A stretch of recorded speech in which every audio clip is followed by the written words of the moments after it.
Hi there. It's your second favorite DP right here, okay? No, that's Deadpool, you silly little Hufflepuff.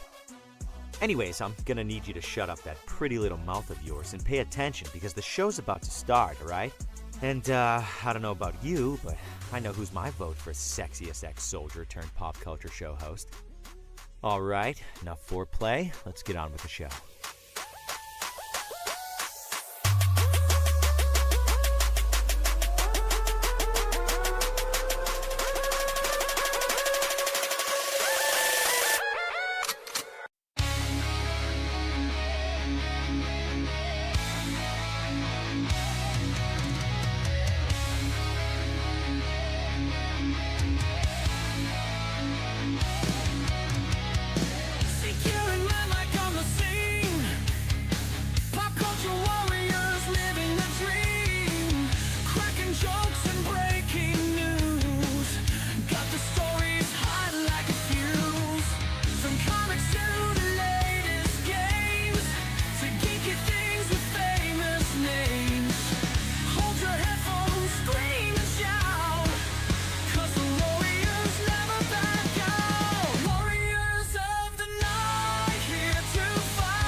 Every week's an epic feat. They shed light on what's the trend. When will the madness ever end? From movies to the latest shows, you never know how far they'll go. Come aboard and take the ride. Let's uncover what's inside. Warriors of the night, here to fight. Pop culture explosions in the spotlight. Tune in for laughter and some cheers. Legends rising through the years.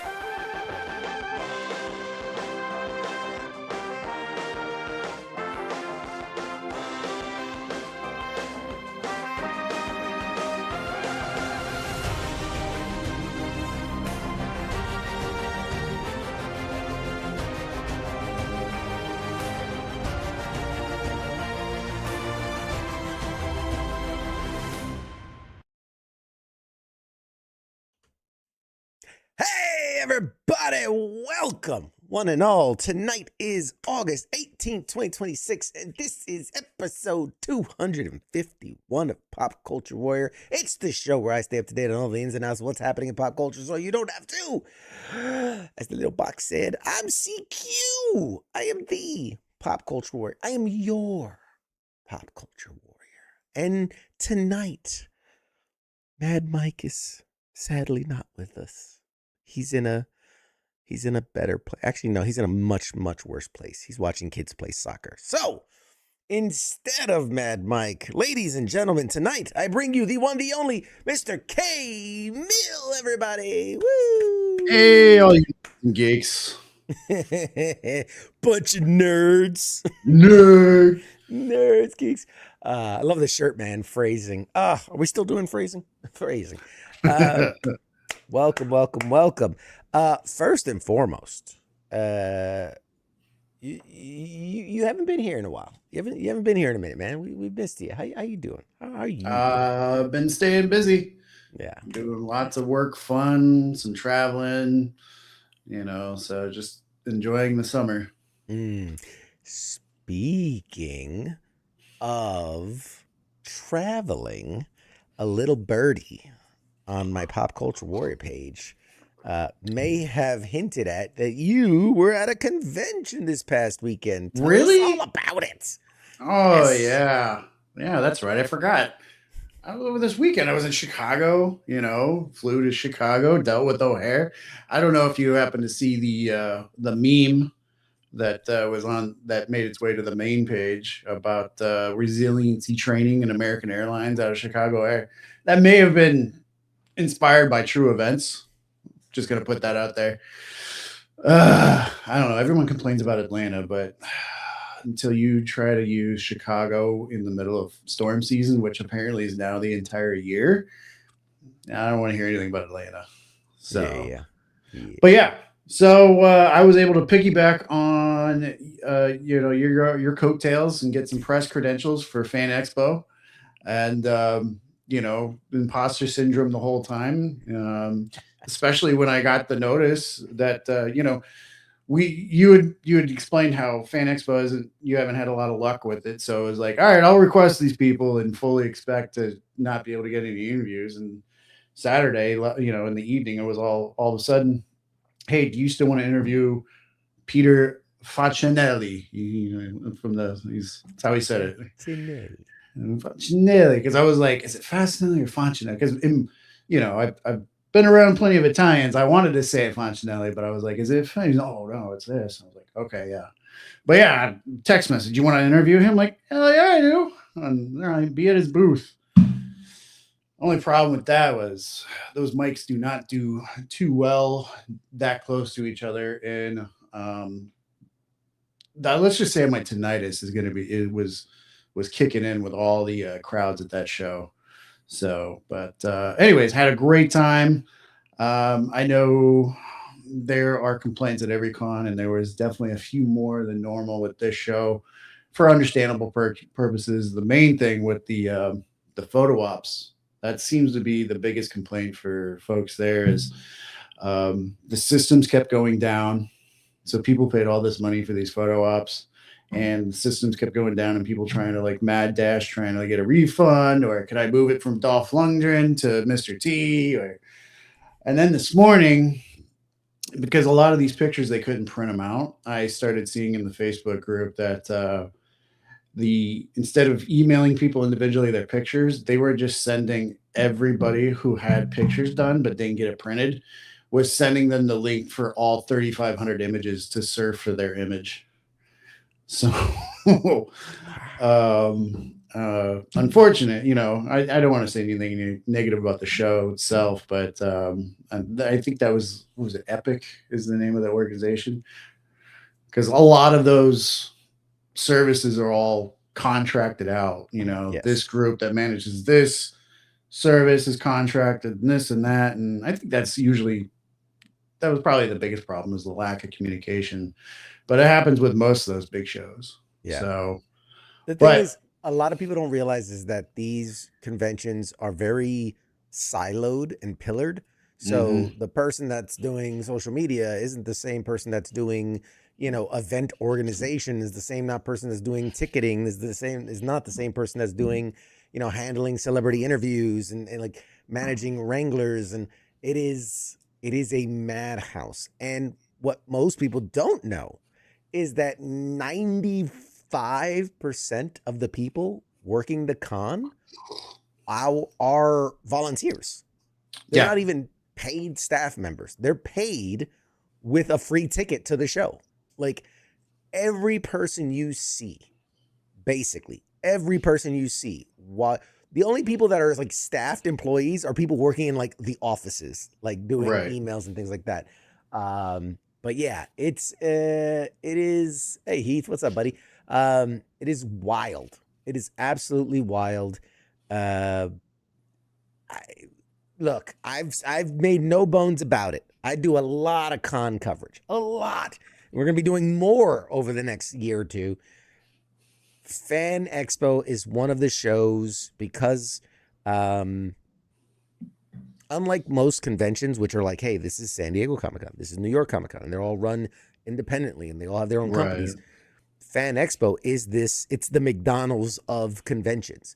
And so they have like 20 of them all over the country. And much like McDonald's, they're basically almost like they have their corporate structure, but they're all like individually owned and operated. So it's different teams running each show.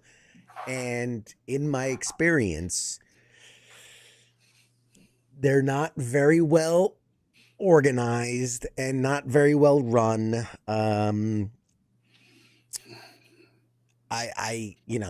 used to be called Wizard World. It was the original company and people behind it. And back when it was Wizard World, I loved going. In fact, Wizard World Philadelphia was one of my favorite shows of the year. But when it became Fan Expo, it just personally, is Wizard World New Orleans was my first con that I went to. Yeah. And they were good shows, man. They were a lot of fun. They really did feel like they were for the fans. There's a lot to do, a lot to see. But do they have a working frosty machine? Sometimes. It says sometimes you're not allowed to keep your own press pass. That is true too. Some people go to a con and are told they have to turn in their press pass at the end of it, which is weird. Which is I personally have never ever been asked to turn in my pass at the end of a convention. So I can't speak to that. That is just strange. That is just very strange. I will say for the press team, it was kind of a night and day experience compared to last year. We had those little initial hiccups last year and then didn't get a chance to do any interviews other than, that 30-second clip with Thomas Lennon I got lucky with. But this year I actually, got to know Tom, the main guy that we worked with. Really nice guy. Great communication. We even had like a chat where you could request, your interview request, and there was a chat in there where you're chatting with other guys, and a lot of the other press people were super friendly and give you tips as well. And especially when I did the interview with Jim Beaver, it was in the actual like press area. It's interesting because I think somebody was confused. They're like, "Nah." I go, other cons, they have like a dedicated area. Like there's a green room for the celebrities, like Awesome Con, and they have that area where you can do your interviews, like the red carpet. Yeah, right. And like the press guy said, we've requested that, and and we just never hear anything good, back about it. I go, but apparently he's like, well, we do kind of like a press room, but I guess you could do some interviews there, but it's like on a different floor from the main floor. Mm-hmm. But I guess since Jim Beaver was situated on the top floor where the press room was, they coordinated like 3 of us to do interviews with him there. So, the idea is that, hopefully, let's just say you intend to go back next year and cover it for us again. You build those relationships, and that's one thing I have noticed is, especially that first time, that second time, it's really hard to kind of get your foot in the door and get a lay of the land and all that. But as you build those relationships and they go, oh yeah, I'd like to say that we run a really professional ship here. You know what I mean? We have the audience that backs it up, and we also put our best foot forward on the ground. And so people remember us. When I was in San Diego Comic-Con a couple weeks ago, I had so many people like, yeah, I remember you. Like it's good when you can leave a positive impact and it stays up to a year later. And it definitely opens doors to other opportunities. So I'm excited to see what what comes of it for you and for us. And yeah. Jim Beaver said he actually remembered me too. So from Awesome Con, which was pretty cool. Mainly because I said this is the person I had you do the shout out for the girlfriend. He goes, "Oh, you, the one that you talked all the good stuff to," and I was like, "This man, all right." He's the big man right there. He knows how to play the game. Very good. He's so many nice things about you. That's funny because I had a similar experience with when you and I were at Awesome Con, and we were talking to AJ Locasio. I remember how to say it now. And he's like, "Dude, we've met before." And I'm in his face going like, "Nope, never met you." He's like, "No, we've talked. You interviewed me." I'm like, "Nope, never happened." I'm like, I remember every single person I've talked to. And he goes, "WTF Nation Radio." Like, I remember the military guys there. And then he starts cueing me into who he talked to. And I went, "Oh, it was us. It wasn't me, but it was us. It was one of the other guys." And then I'm like, then it all clicked. And I'm like, "Oh, okay." But again, the fact that was back in New York Comic Con, upwards of like 8 months before that. So the fact that that we left a positive impact on him, someone who probably did hundreds of interviews at New York Comic Con and has probably talked to thousands of more people since New York Comic Con, for him to then remember us. I think it also helps that we're WTF Nation Radio. I mean, part of that, I just think burrows into your mind a bit because it's like, oh, WTF, that's interesting. But anyway, this CQ has always been a smooth operator. What are you talking about? What are you talking about?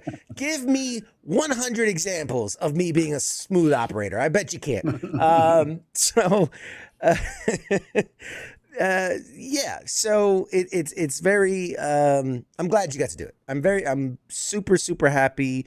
I'm glad that it was a overall a beneficial time. Smooth as gravel. God bless you, Scott. I love it. But for you, K-Mel, I want to thank you, obviously, on behalf of Pop Culture Warrior, WTF Nation Radio. Thank you for going out and covering that and being such a good team player. And, knowing that, me being not necessarily doom and gloom, but like, I just want you to, leverage your expectations. Manage expectations. Just set the bar real low, real low. But you knocked it out of the park, man. You did awesome. Great interviews, and meeting the people and talking to people, putting a good face for us as a channel and as a station out there. So we appreciate that. And speaking of which, later tonight, about 45 minutes to be precise, during the second hour, we have a special guest joining us. This dude is an absolute legend. He's going to be here to talk about Dragon Con, celebrating its 40th show anniversary this year. We will be in attendance. Pop Culture Warrior and WTF Nation Radio will be live from Dragon Con. And we're going to talk all about it. It's going to be a phenomenal conversation. Listen, Elf, we don't talk about the time with the Command Sergeant Major's daughter. That was private. You don't. We don't talk about that. That was different. That was a different time. I was a different man back then. Anyway, so yes, we have Charles McFall coming on to talk about Dragon Con and just all things pop culture, which is perfect in our lead up to. We're like 2 weeks away from Dragon Con, which is insane. I'm so fucking excited.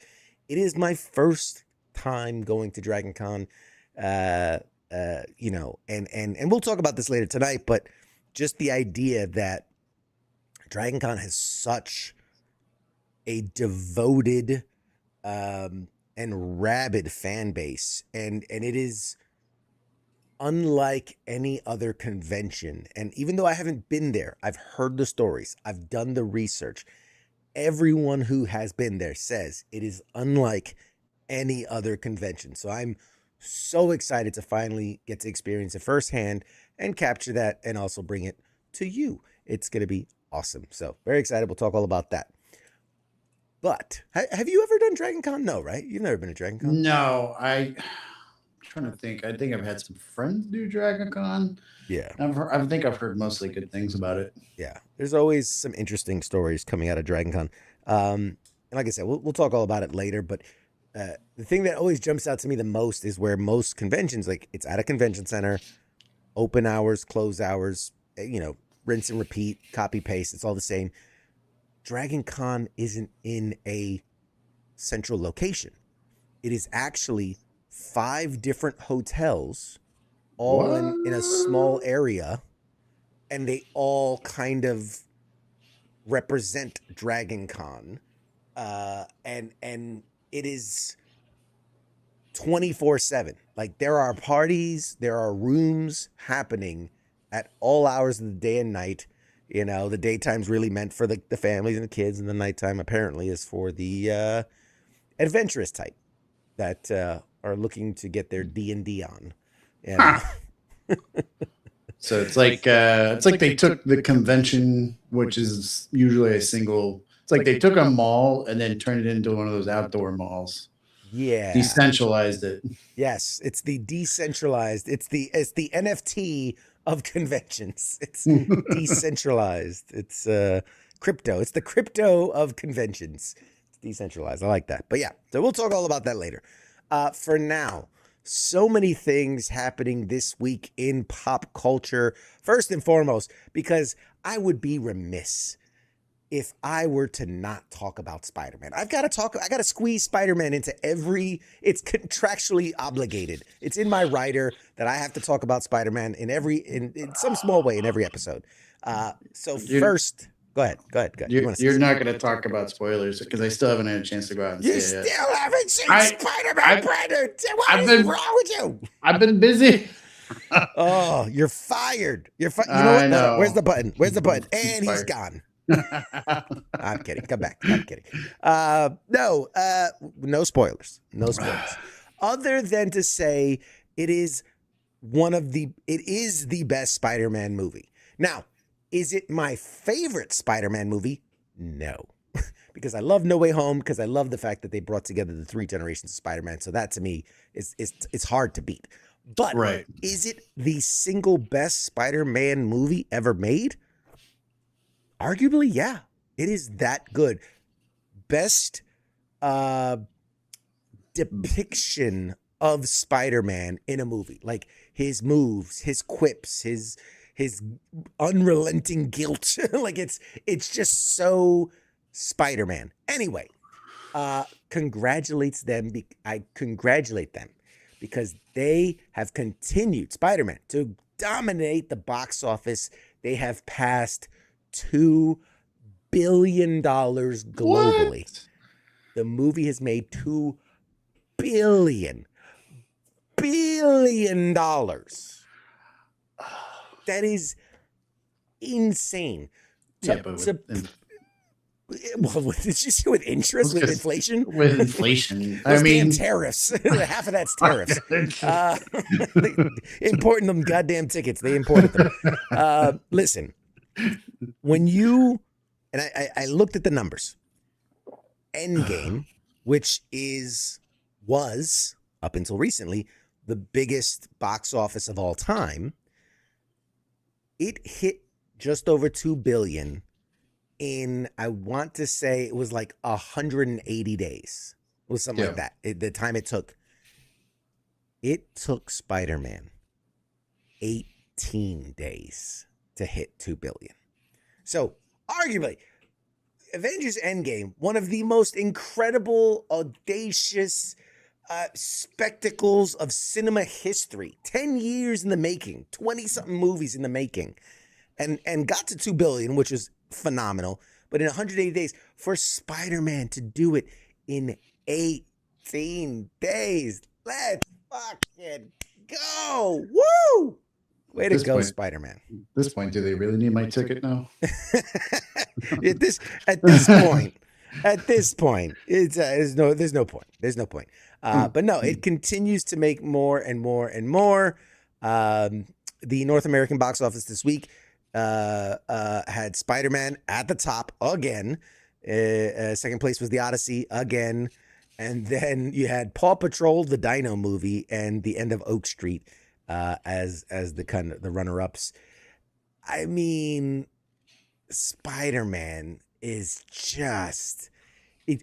I think it's his third week in the theaters. It made 70 million. There are movies that on their opening weekend can't make 70 million, let alone their whole run can't make 70 million. And here this movie is 3 weeks in, which is usually when you start to see the death spiral of most superhero movies, and it's pulling in $70 million. It is amazing. It says here, it is the currently the fourth biggest domestic release of all time. That's insane. It's already the movie that's made the most money. It's already past Avengers Endgame in total gross. But yeah, man. It says here, with 118 million from overseas markets, it surpassed 2 billion globally.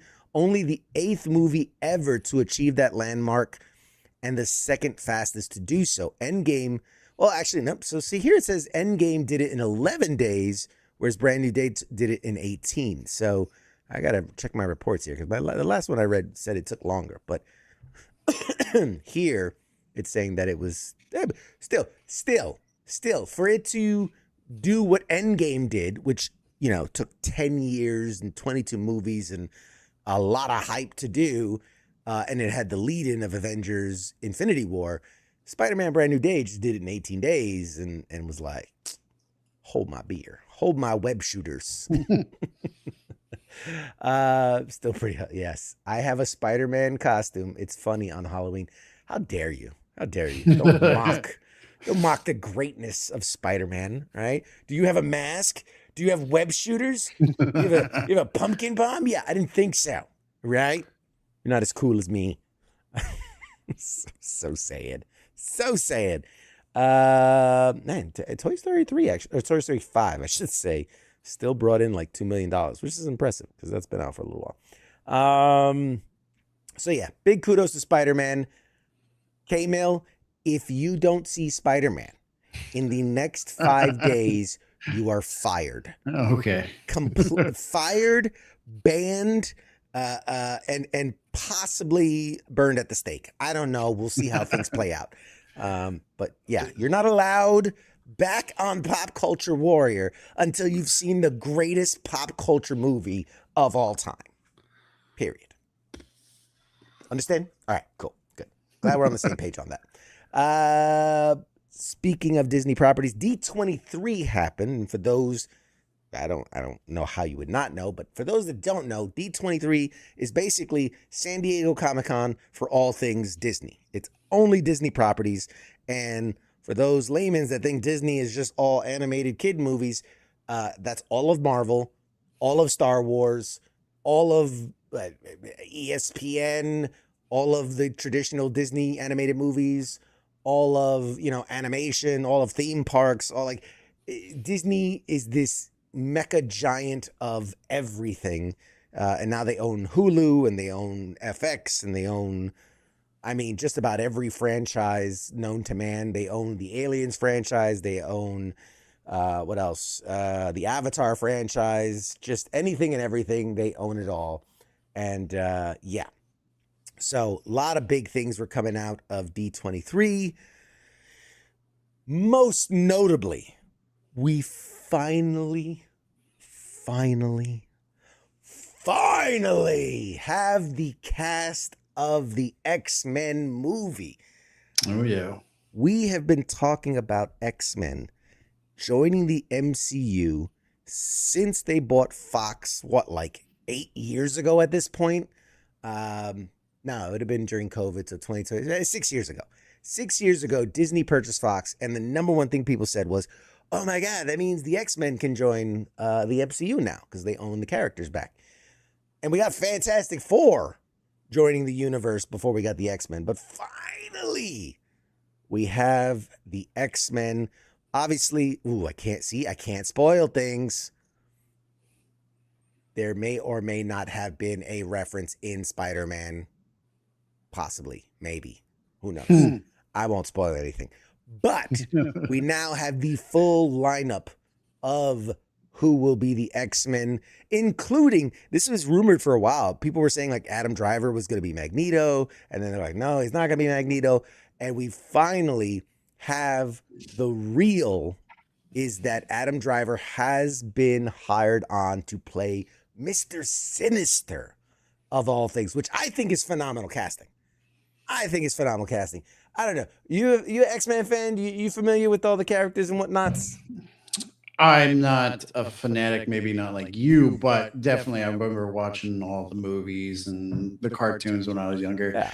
My one buddy back from Texas, definitely, like, I always look out for action figures for him.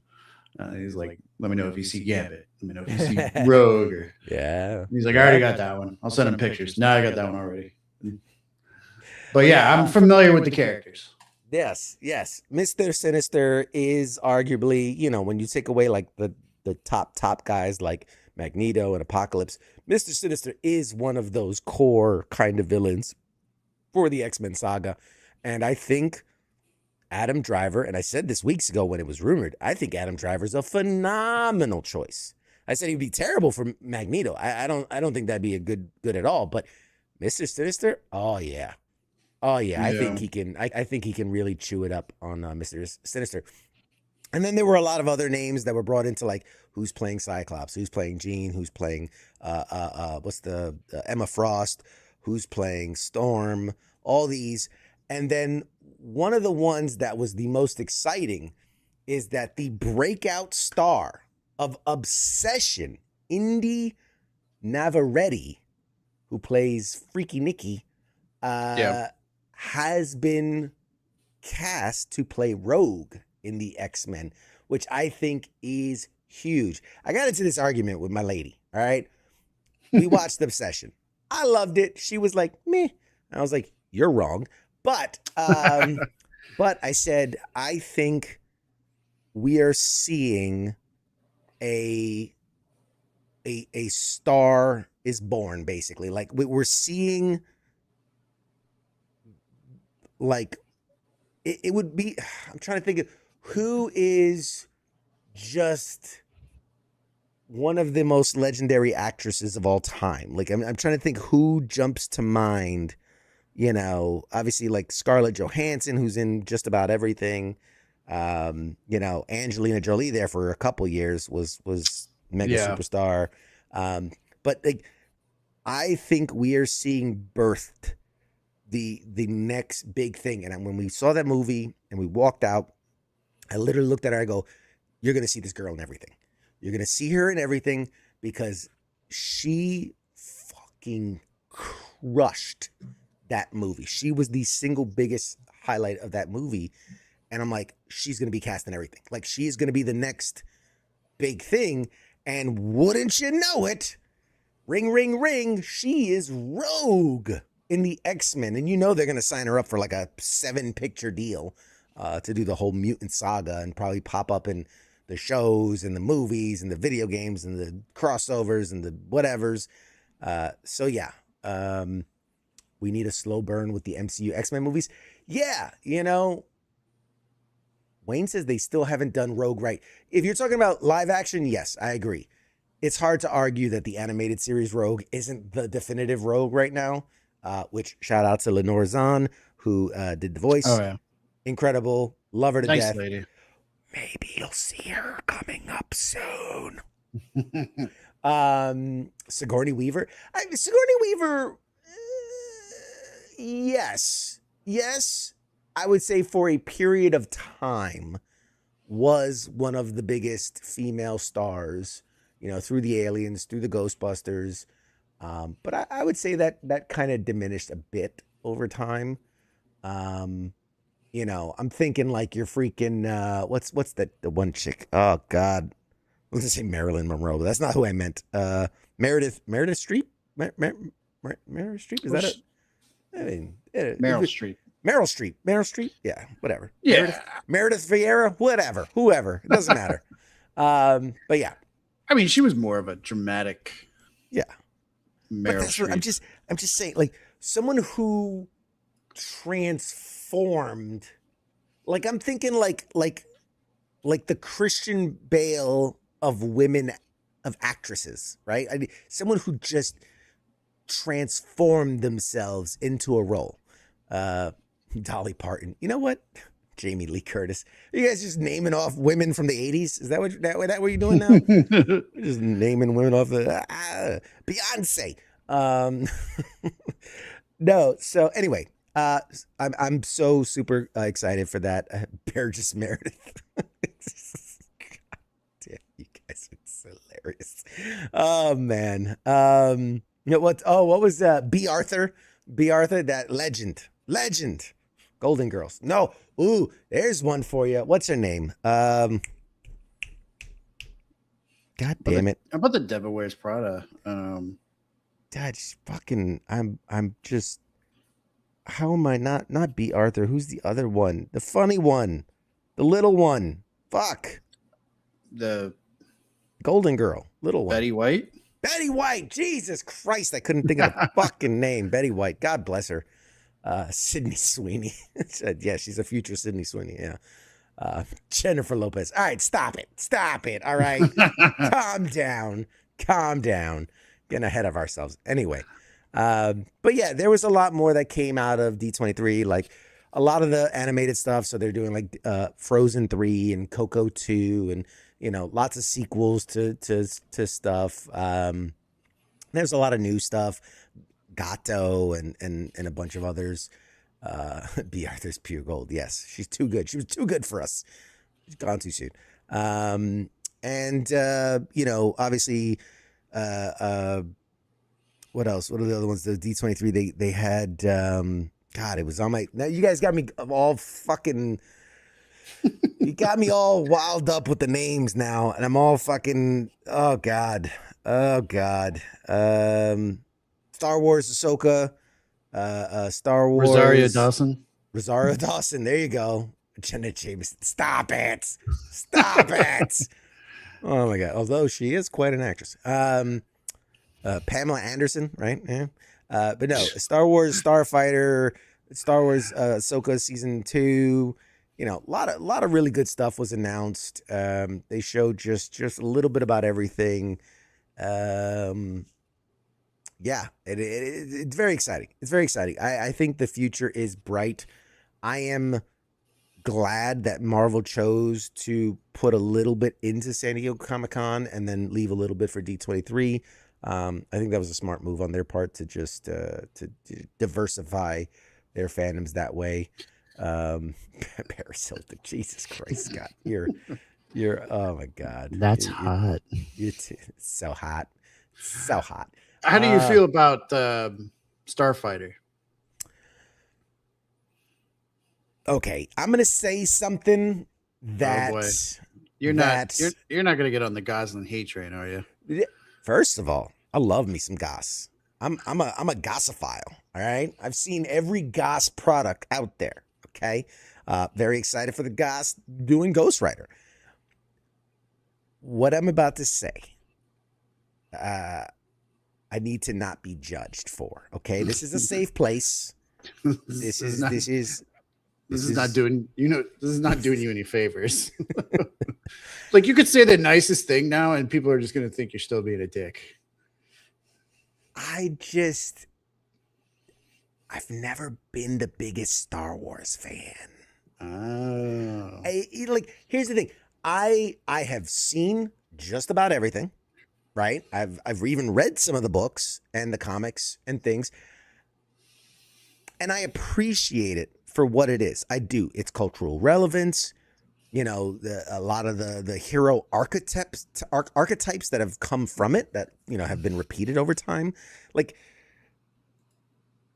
I can appreciate the nuances and the different things. I'm just not a big Star Wars fan. I just don't get me wrong. I still put it above Star Trek. I'm less affinity for Star Trek. I'm canceling my paycheck. Now you're losing points for me as well. Listen, I love sci-fi stuff. I do. And again, same thing with Star Trek. I appreciate its cultural relevance. I appreciate that. Goddamn, how much has it gotten right? 70 years ahead of its time. Like how much it predicted to be true. You know, it is, as long as I say it's superior to Star Trek. I just. Where can I ban Scott? Which button is the ban Scott button? Oh crap! I'm not logged in right. So look, I don't knock anyone who's into it. I get it. I don't know why it never. You know, like all right, you know, Jedi and the Sith and like fucking space ninja cops, basically fucking. It's just Knights of the Old in space. You know what I mean? Like it's just King Arthur in space. You know what I mean? Like I just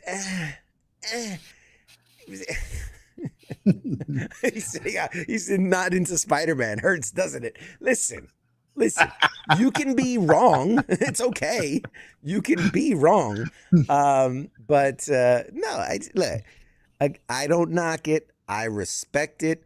I have so much admiration and respect for guys like Mark Hamill and Harrison Ford, and they built an entire career. They launched into the stratosphere from that position. Carrie Fisher became a fucking. How many people became a man when they saw Princess Leia in the gold bikini? Like that was it for some people. Star Trek is only 60 years old. Star Wars will be 50 next year. Okay. Thank you for that nerd math. I appreciate it. But you know, it just, okay. I didn't want to get into the whole thing about it. So to answer your question, was Starfighter? I'm interested to see what they do with it. You know, I mean, I was okay with the original movies. And when the prequels came out, I was okay with them, and everybody lambasted them and lampooned them, whatever, and I was fine with them. And then years later, when the sequel trilogy came out, everybody poo-pooed that one, and then all of a sudden was like, oh, the original trilogy or the original sequel prequel trilogies were the best. And like, I've always been like, yeah, they're fine. Like nothing has ever been like, oh my God, you know, like they're good. I enjoy them. They're fun. And you know, I like the Grogu and Mandalorian shows are great. And I've watched the Clone Wars and you know, I have friends that are voice actors for the Star Wars series. Vanessa Marshall, who's one of my nearest and dearest. I love her to death. Nice lady. Lovely lady, the voice of Hera Syndulla, you know, in the Star Wars universe. And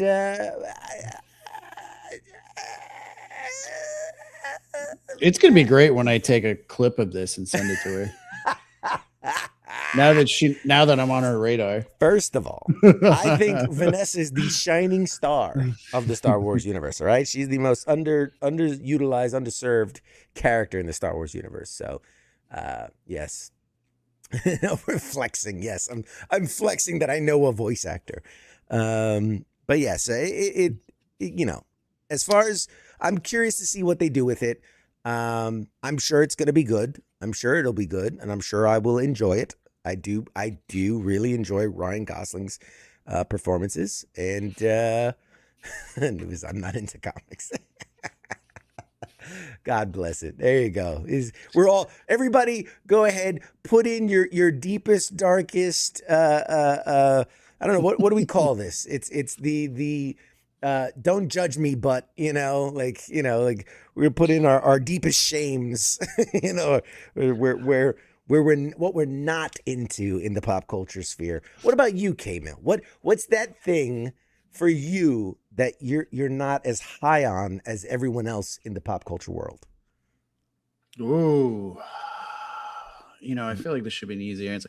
If you hadn't gone into that long diatribe, or whatever you want to call it, I probably would have said Star Wars. Mm-hmm. I'm not like you, I don't dislike it. I'm just, and I know all the characters and I've watched the shows and all that. I'm just not a diehard. I don't have a lightsaber or a robe or a Darth Maul mask. I mean, you got more than me on that front. So I'm definitely a Star Trek guy because I'm more of a nerd than geek, I think, in that sense. I feel like Star Wars folks are more fantasy geeks and Star Trek is more science nerds. You Sure. know, Star Trek fans, we get into, breaking down how the warp drive actually works and whether it would actually work or not. And so, and I think the geeks, if you have your geeks in Star Wars who debate whether or not mid-chlorians or whatever you want to call them were actually made sense or if it was just a bad idea on George Lucas's part. Yeah. I will give George Lucas props because there was that meme that popped up, a few months ago where it was citing the prequels where it's like, oh yeah, everybody thought the premise of a civil war over a trade route was stupid 20 years ago, but now here we are, the Strait of Hormuz. Yeah. Well, it's all being orchestrated by the Sith. We know. So, okay. And let's see. Yeah, I was waiting for the bombshell to be like, I don't think Harry Potter's very good. So, I've never understood it. Devilry, wizardry, devil worship. But no, I that's the thing. I respect everyone's whatever is they're into, whatever fandom they're into, and whatever they geek out about. We talk about it all the time. That's the great thing about pop culture is that you could be into whatever you want. You could even say it could be vehicles, right? It could be cars. I know guys that are gearheads. Like that's pop culture. People understand what a cool car is. That's part of the mainstream. You could be sports. You can be passionate about a team. That's pop culture in a way, right? The teams become relevant. I will say, in the entire geek fandom, the people that annoy me the most are probably the cosplayers who walk around with a speaker. Out of everything, whether it's a convention or whatever, those are the people that I wish could be like identified and brought out into the parking lot and beat with their own speakers. Like, why do you need to blast that music? I'm trying to have a conversation here. My tinnitus is rolling. My girlfriend had to put her earbuds in, so the crowd wasn't tingling her ears too much, and then here you come with your crappy club EDM music that everyone's got to hear, and you're not even dancing or doing anything. It has nothing to do with your cosplay. You're just have mommy issues. Anyways, they just need attention. So to be clear, we're not talking about something that like a costume that has a speaker. Like sometimes you have the stormtroopers that have like the little speakers so they can talk out. You mean someone that has like a boom box and is blasting music that is just obscenely loud and irrelevant and just screaming for attention, basically. Pay attention to me. Yeah, no, I agree with you. I agree with you that those shouldn't be allowed. You shouldn't. That is. When I did an interview with Jeremy Clark, who's a professional inker at Fan Expo, and you'll probably like during the interview, you'll notice that like halfway through, somebody started blasting some shit music over in the corner. And I got to look at the video again, but I'm sure my face is like, you're twitching. And then I caught myself like, don't look at it. Don't look at it. Don't look at it. That, this one time I was I want to say it was Contropolis, New Jersey. And I was so lucky enough to get a few minutes with Dante Bosco, who is nice. He was what was his Rufio in the Lost Boys in the Peter Pan Hook movie. He's voice in was it Avatar? Avatar: The Last Airbender. And so there were so many really cool things, and I'm like, it's so cool. He gave me 5 minutes to talk to him. I'm sitting down. I'm like, we're setting up. This is perfect. It's quiet. And we start doing the interview. And then all of a sudden, just the loudest music comes from like 2 or 3 tables down. And it was Joey Fatone of NSYNC with, who was the other one? Murr from Oh, Impractical Jokers, and they basically just start singing and they drew this huge crowd, and it's like I'm trying to do an interview with Dante Bosco, and it was a waste. And of course, and they're singing copyrighted music too, so it wasn't even like I could just I would get a fucking copyright strike if I post the interview. But I'm yeah. like, these motherfuckers. I was like, God damn it, Joey Fatone, this is the last fucking time you cross me. Anyway, that's We should make a PCW shirt. Joey Fatone. God damn it, fat one. That's Joey Fatone's name. Okay. Real quick, we got about 10 minutes before we toss it to our guest.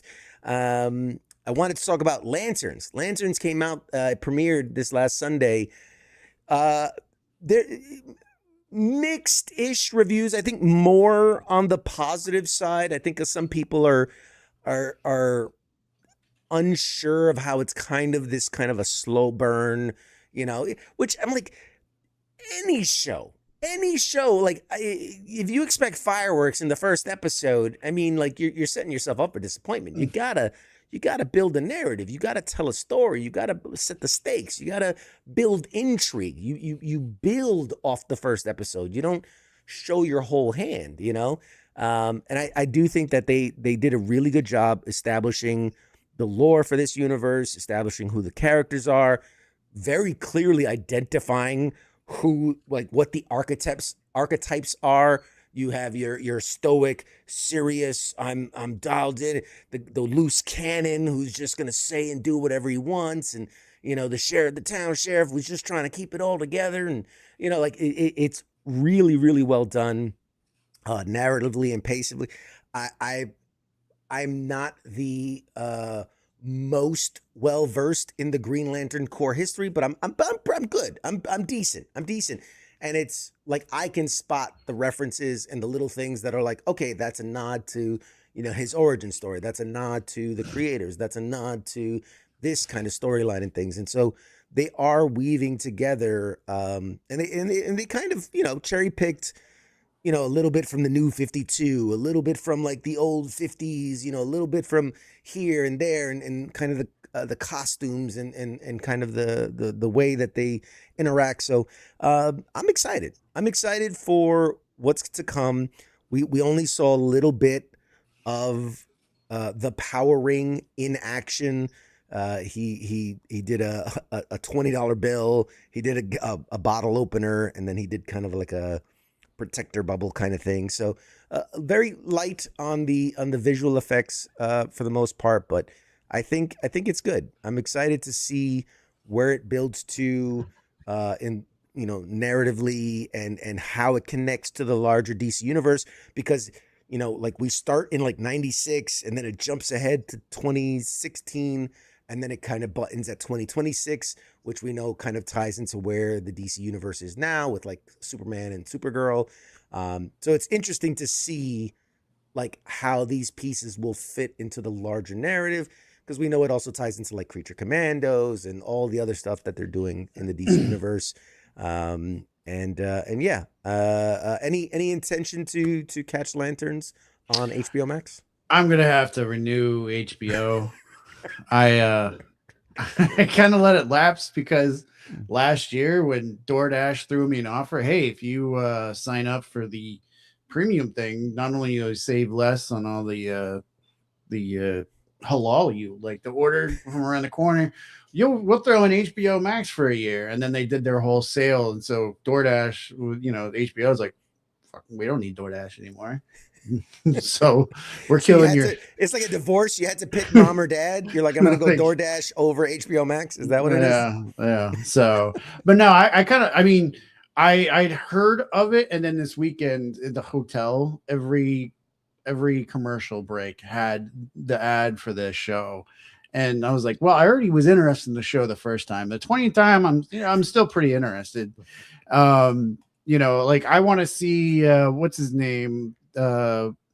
Aaron Pierre?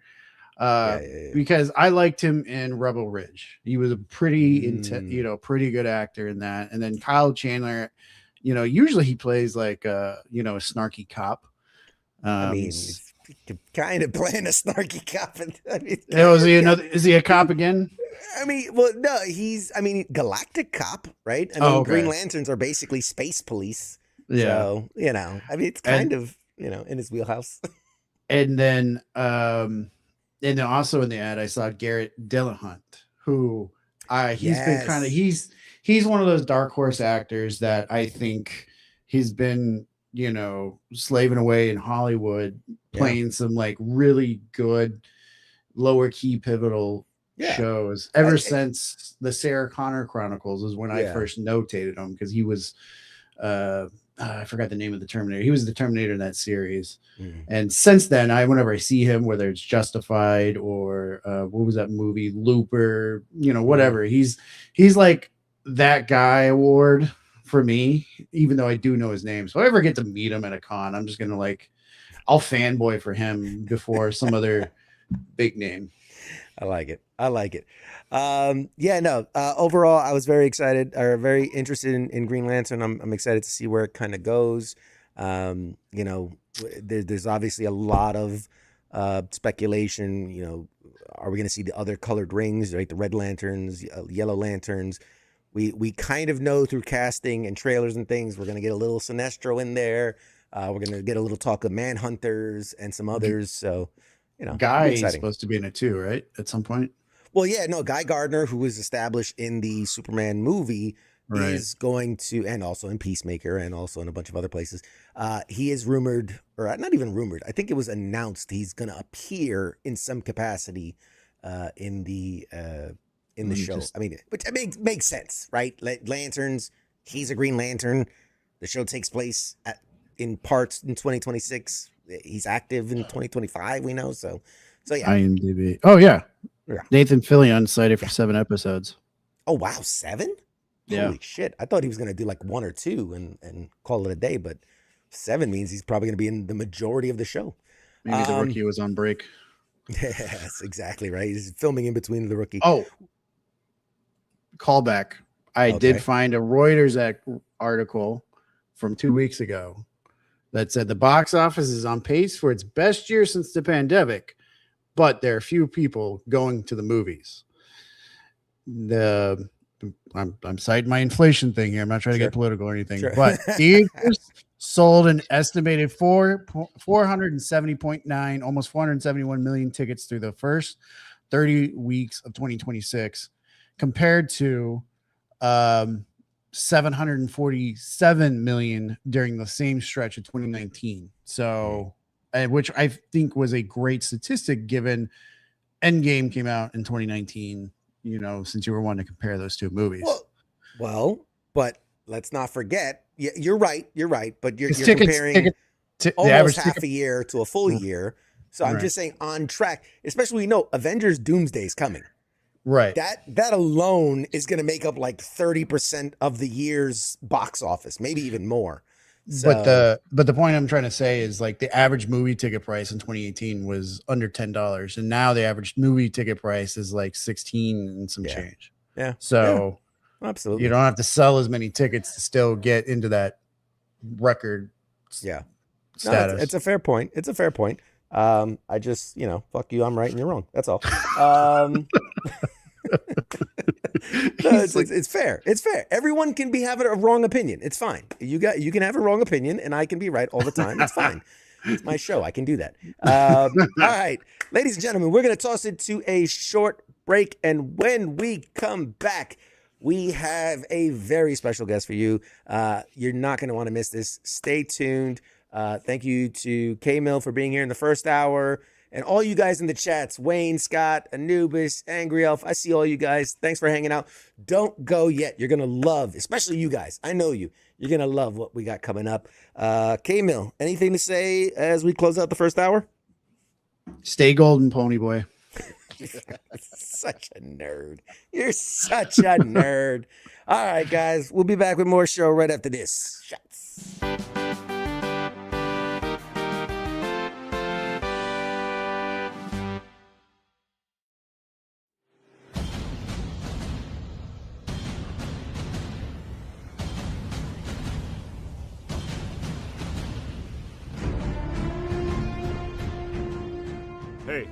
You there? Yeah, it is right, you. Let me ask you something, alright? Where the hell do you think that you're going? Oh, what do you think because the show's going to commercial that means you get to just walk away? Well, CQ asked me to pass on the little message, alright? And it says, I'll be back.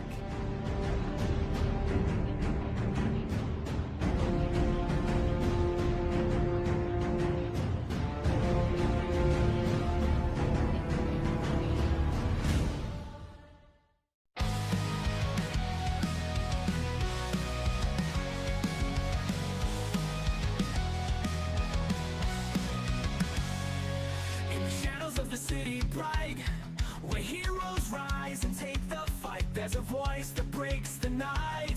It's CQ at the insight.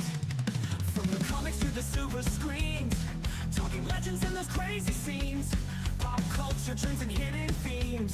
CQ reveals what it all means.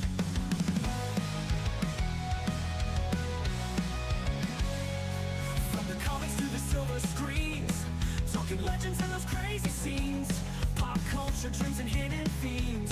CQ reveals what it all means. Pop culture warrior here to ignite, guiding through the tales of light. With CQ leading the charts so bright, we're ready for another flight. Pop culture warrior here to ignite, guiding through the tales of light. With CQ leading the charts so bright, we're ready for another flight.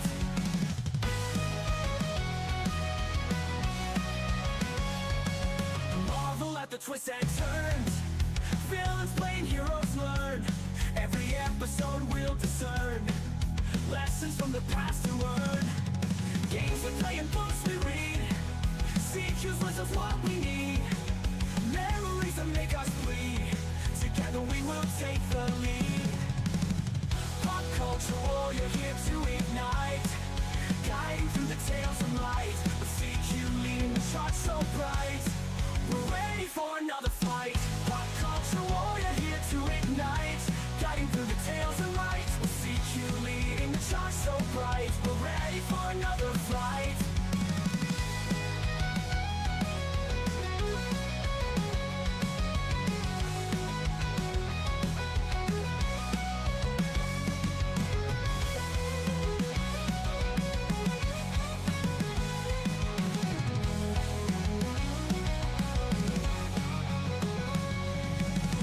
Pop culture warrior here to ignite, guiding through the tales of light. With CQ leading the charts so bright, we're ready for another flight. Pop culture warrior here to ignite, guiding through the tales of light. With CQ leading the charts so bright, we're ready for another flight.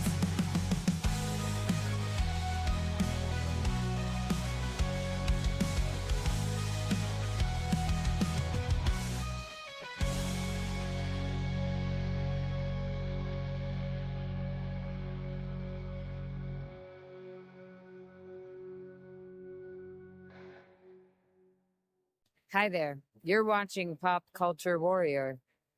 This is the way.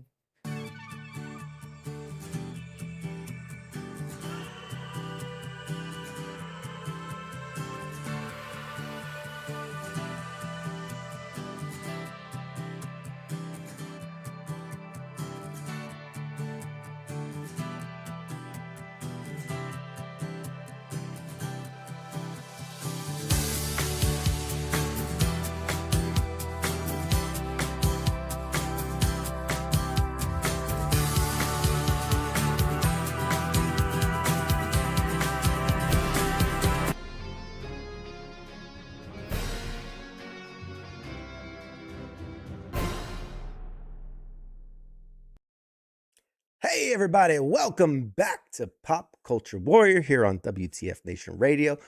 Oh boy, howdy, am I super fucking excited. I don't got time to waste. We're going to dive right into this. So, tonight on Pop Culture Warrior, we're talking about one of the biggest celebrations of fandom in the country, Dragon Con. But this conversation is about a lot more than just convention schedules and celebrity guests. DragonCon is a place where science fiction, fantasy, comics, gaming, cosplay, podcasting, and digital media all collide under one and many other roofs. It's also a place built around community, creativity, and the people who make fandom feel alive. And oh goodness, I'm excited because joining me to talk all about it, he is a longtime podcaster, producer, live host, moderator, digital media leader. You name it, he's done it. He serves as director and digital media track director for DragonCon, which is celebrating its 40th show anniversary this Labor Day weekend in Atlanta. We're going to talk all about the evolution of podcasting, its importance, the importance of creator communities, what goes on behind the scenes at conventions of this size, and what fans can expect from DragonCon 40. Ladies and gentlemen, without further ado, a legend in the making. I want to introduce my guest tonight. Please welcome to the show, the rock god of podcasting himself, Mr. Charles McFall, ladies and gentlemen. Thank you. You can keep My it up. God. It's good. Yeah. I like being worshipped. It's all good. It's fine. We got it. We're not worthy. We're not worthy. Man, Charles, thank you so much for taking the time today to do this. I'm so excited. And this really, for you, a lot of the people at home know this. Myself and the team, we've been covering conventions for years. We've done New York Comic Con, we've done San Diego Comic Con, Awesome Con, and Fan Expo, and you name it, we've done it. DragonCon is one of the ones I have yet to go to. And it's something that's been on my list because anyone is like, you know who's gone to DragonCon? Because they will tell you they've gone to DragonCon. Yeah. Okay? It is something that they will literally wear on their sleeve. They love it. There's such a it was intimidating. As a guy who does conventions professionally, I'm like, there's no way it could live up to the hype these people talk about. So we are going this year. We are super excited. So when I had the opportunity to bring you on and talk all about it, I could not pass it up. But before we dive into DragonCon, I'd like to know a little bit more about you. Let's talk a bit about you. All right. And you started podcasting back when the medium was still very young. So what? We lost him. God damn it. Wait, come back. Charles, don't you do this to me. Oh, man. I bet you. Wait, come back. Come back, Charles. It's all right. Give him a second. Give him a second.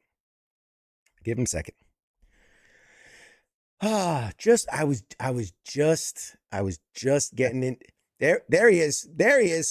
Come. Pros was you and you saluted it. It's done. I'm like, do I hold the pose too? I'm like, right. You, me? No. Okay. No.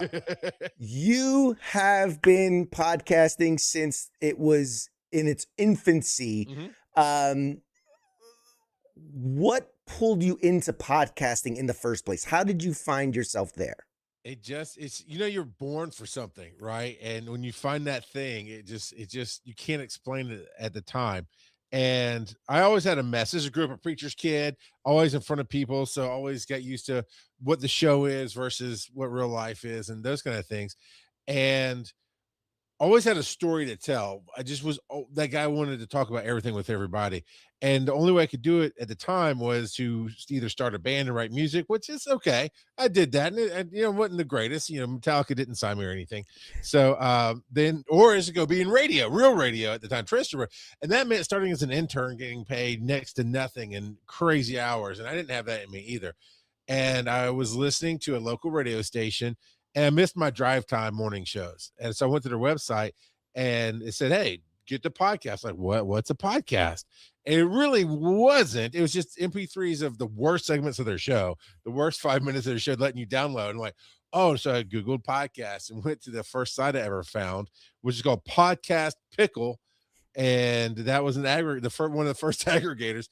And I just started picking some shows and listening. And after that, I was like, oh, I'm in. And because the ones I happened to land on did the work to sound good and present themselves well. And so I wrote into a show and they read my email. And then that was it. I was a paramedic at the time. I was working at this fire station. There's a slower area. And so I had my soundboard from when I was in a band. I had all these microphones. I'd lock myself in this little bunk room with a twin bed and a little nightstand and just be cutting things from Family Guy to make jokes with and make segments. And that was it for me. And that's how I got into it. That's awesome. And I'm curious because what did those early years kind of teach you about building an audience before podcasting was even this massive industry that it is today? What'd you learn from that early time? The same thing I'm still working on today, which is you can't care what anybody else thinks, because I wrote into a show and I thought they sounded professional. They sounded great. I thought they had been doing this forever. And then next thing I know, they're reading my email. Turns out I was the second person to ever write into them, but I didn't know that. I thought it was in it. And so it was, everybody downplayed themselves way too much. And I said, no, I'm going the other direction. Hence the rock out of podcasting. We were doing, this is when you still had like DSL and iPods were brand new. And so to put the podcast on the iPod, you put it on your nightstand overnight and the computer would download it and put it in. And so everybody was like crunching their sound down to AM radio level and to get this file small. I was like, nah, dog, I got to sound good. I know I look good, but you can't see me, but I got to sound good. And so I did just the full stereo, high level, high def audio. And people are like, it takes like an hour to download. I'm like, listen or don't, man. Then they're like, well, you got to do little 10-minute drives. I did a 3-hour talk show nonstop because my dumb ass here was like, oh, they do 3-hour talk shows on radio. No, they do 10-minute segments, 5-minute segments over 3 hours of radio. Mm-hmm. But I did, and everybody's like, you'll never get listeners, but I did. People came, and if they want to be a part of your community, they will be. And I had my most success thinking nobody was listening. Once I realized people were listening, I started stumbling over myself and getting in my own way. And you gotta just do what you do. Yeah, I love. It's like when I started that's when it all went downhill for me. It all went down. When I got nominated for a podcast award, I lost my way, and to a point I did. I had two good things happen out of one show. One was I didn't trust myself, so I was putting out on Facebook, early stages of Facebook and MySpace for that matter.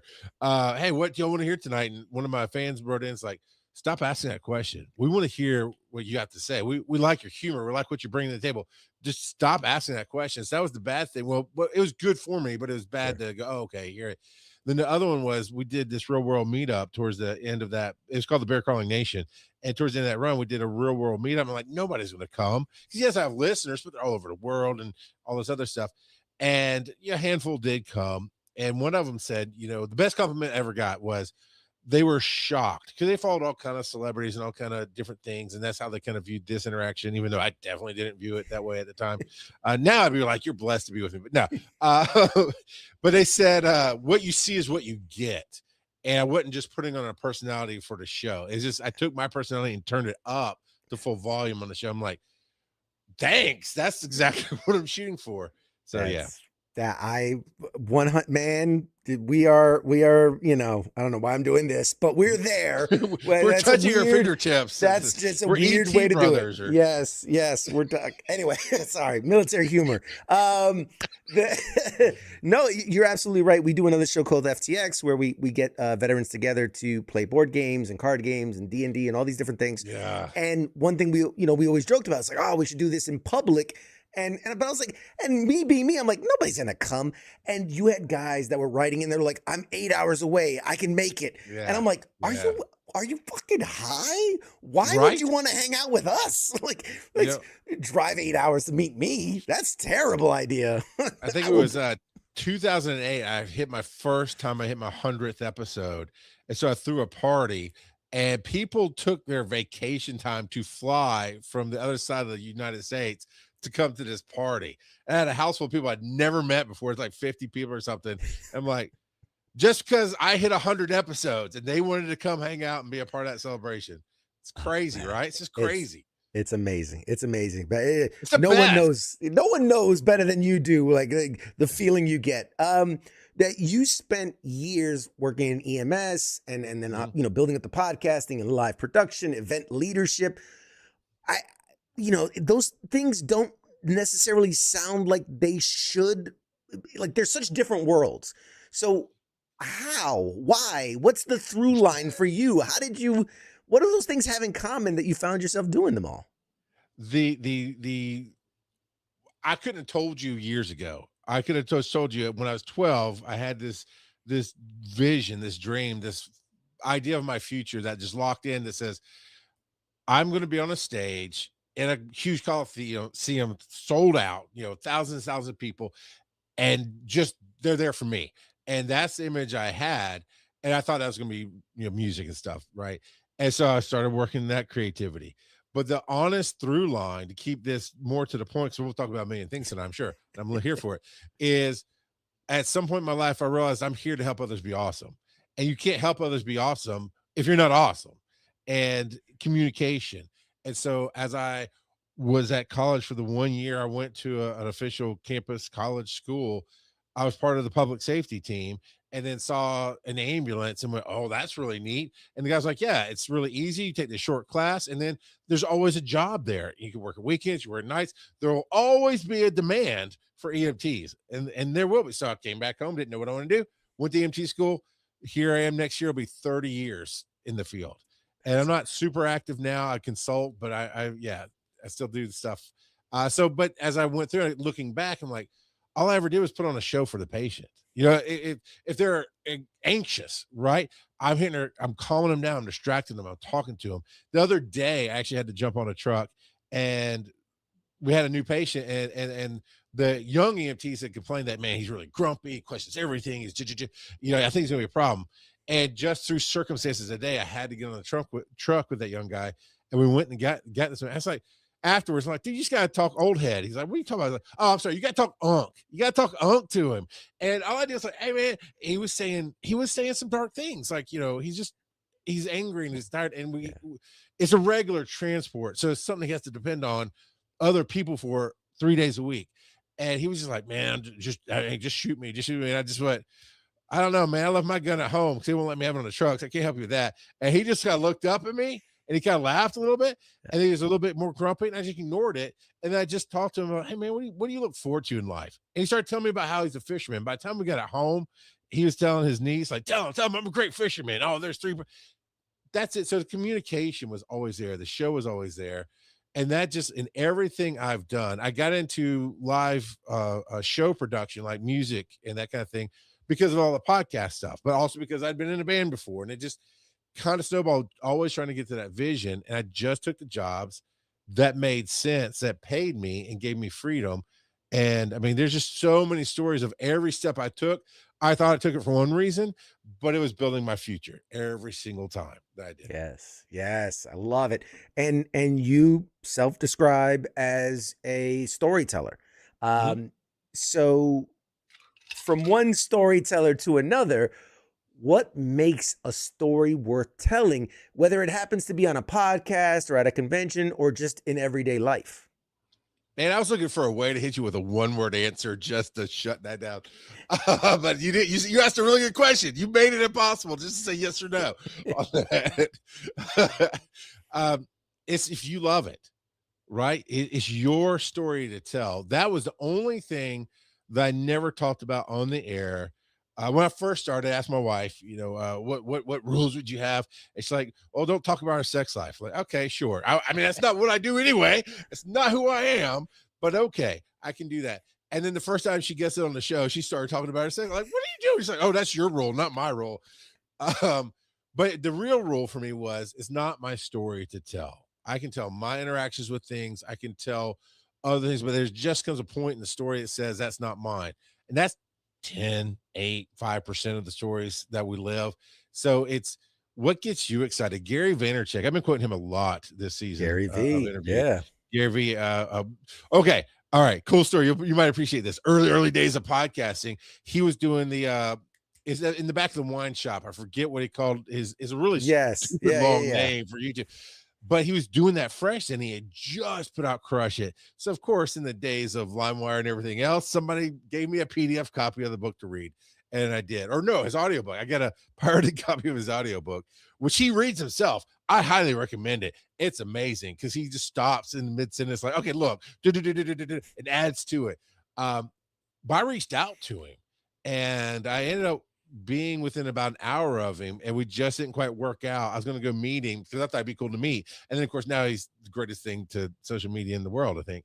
But he says in that book, I paraphrase, but basically the thing that keeps you up at night that just lights you up. And I always add, you've been working all day, you're exhausted, you're empty, you're drained, you're ready to go to bed or just check out the world. And somebody goes, hey, what about, and they fill in that blank, and all of a sudden now here you are at midnight, 1 a.m., just lighting it up and talking about that. That's why you do what you do. So if that, then there's always stories out of that. I do a show called Finding the Stories. It's a limited series that I'm working on. I actually do have about 5 episodes in season 2 recorded right now. But I love grabbing people who I have no story to tell, and you just start getting them talking, and they tell it. So it's a story that makes you feel something. For me in the early days, it was the dark pain and the trauma and everything else. Now it's more of the successes in life and where I want to be. But that's what I think. That's what makes a story worth telling. That is the longest one-word answer I've ever heard. But no, it was perfect. It was so good, and it's so true. I talked about, I launched this show, Pop Culture Warrior. I mean, I shit you not, it was February 2020, a month before COVID hits. And as I'm pitching it to the station, I'm like, yeah, I want to do a weekly talk show where I talk about all the things in pop culture, and I interview, interesting people. I don't care if it's the A-list actor or the fucking craft services person, but they have stories. They've seen shit, and they'll talk about shit. And they're like, man, you could do this every week. I go, no, you don't understand. I could do this every day. Every day. I could do it every day. And then I shit you not, the next month COVID shuts down everything. There's no movies to talk about, no comics coming out. And I'm like, I got this. Yep. And I did 2 years with nothing new coming out. And I talked for 2 years before anything new came out. And I love it. And I'm still doing it today. So yes, you are fucking spot on. 100% right. Great answer. Before you jump, my favorite Dragon Con year was the year of the strike, because nobody could talk about their projects. And so you got Patrick Stewart giving gardening tips. You got, I just lost your name. Starbuck in the newest Battlestar Galactica. Yep. Mandalorian. Yes. Katie Sackhoff. Katie Sackhoff. You got her sharing bread recipes, like she's making her own sourdough starters and the crowd's eating it up. That was the coolest Dragon Con, because you couldn't talk about your work. So we got to actually get more of your life that you were passionate about. It was so cool.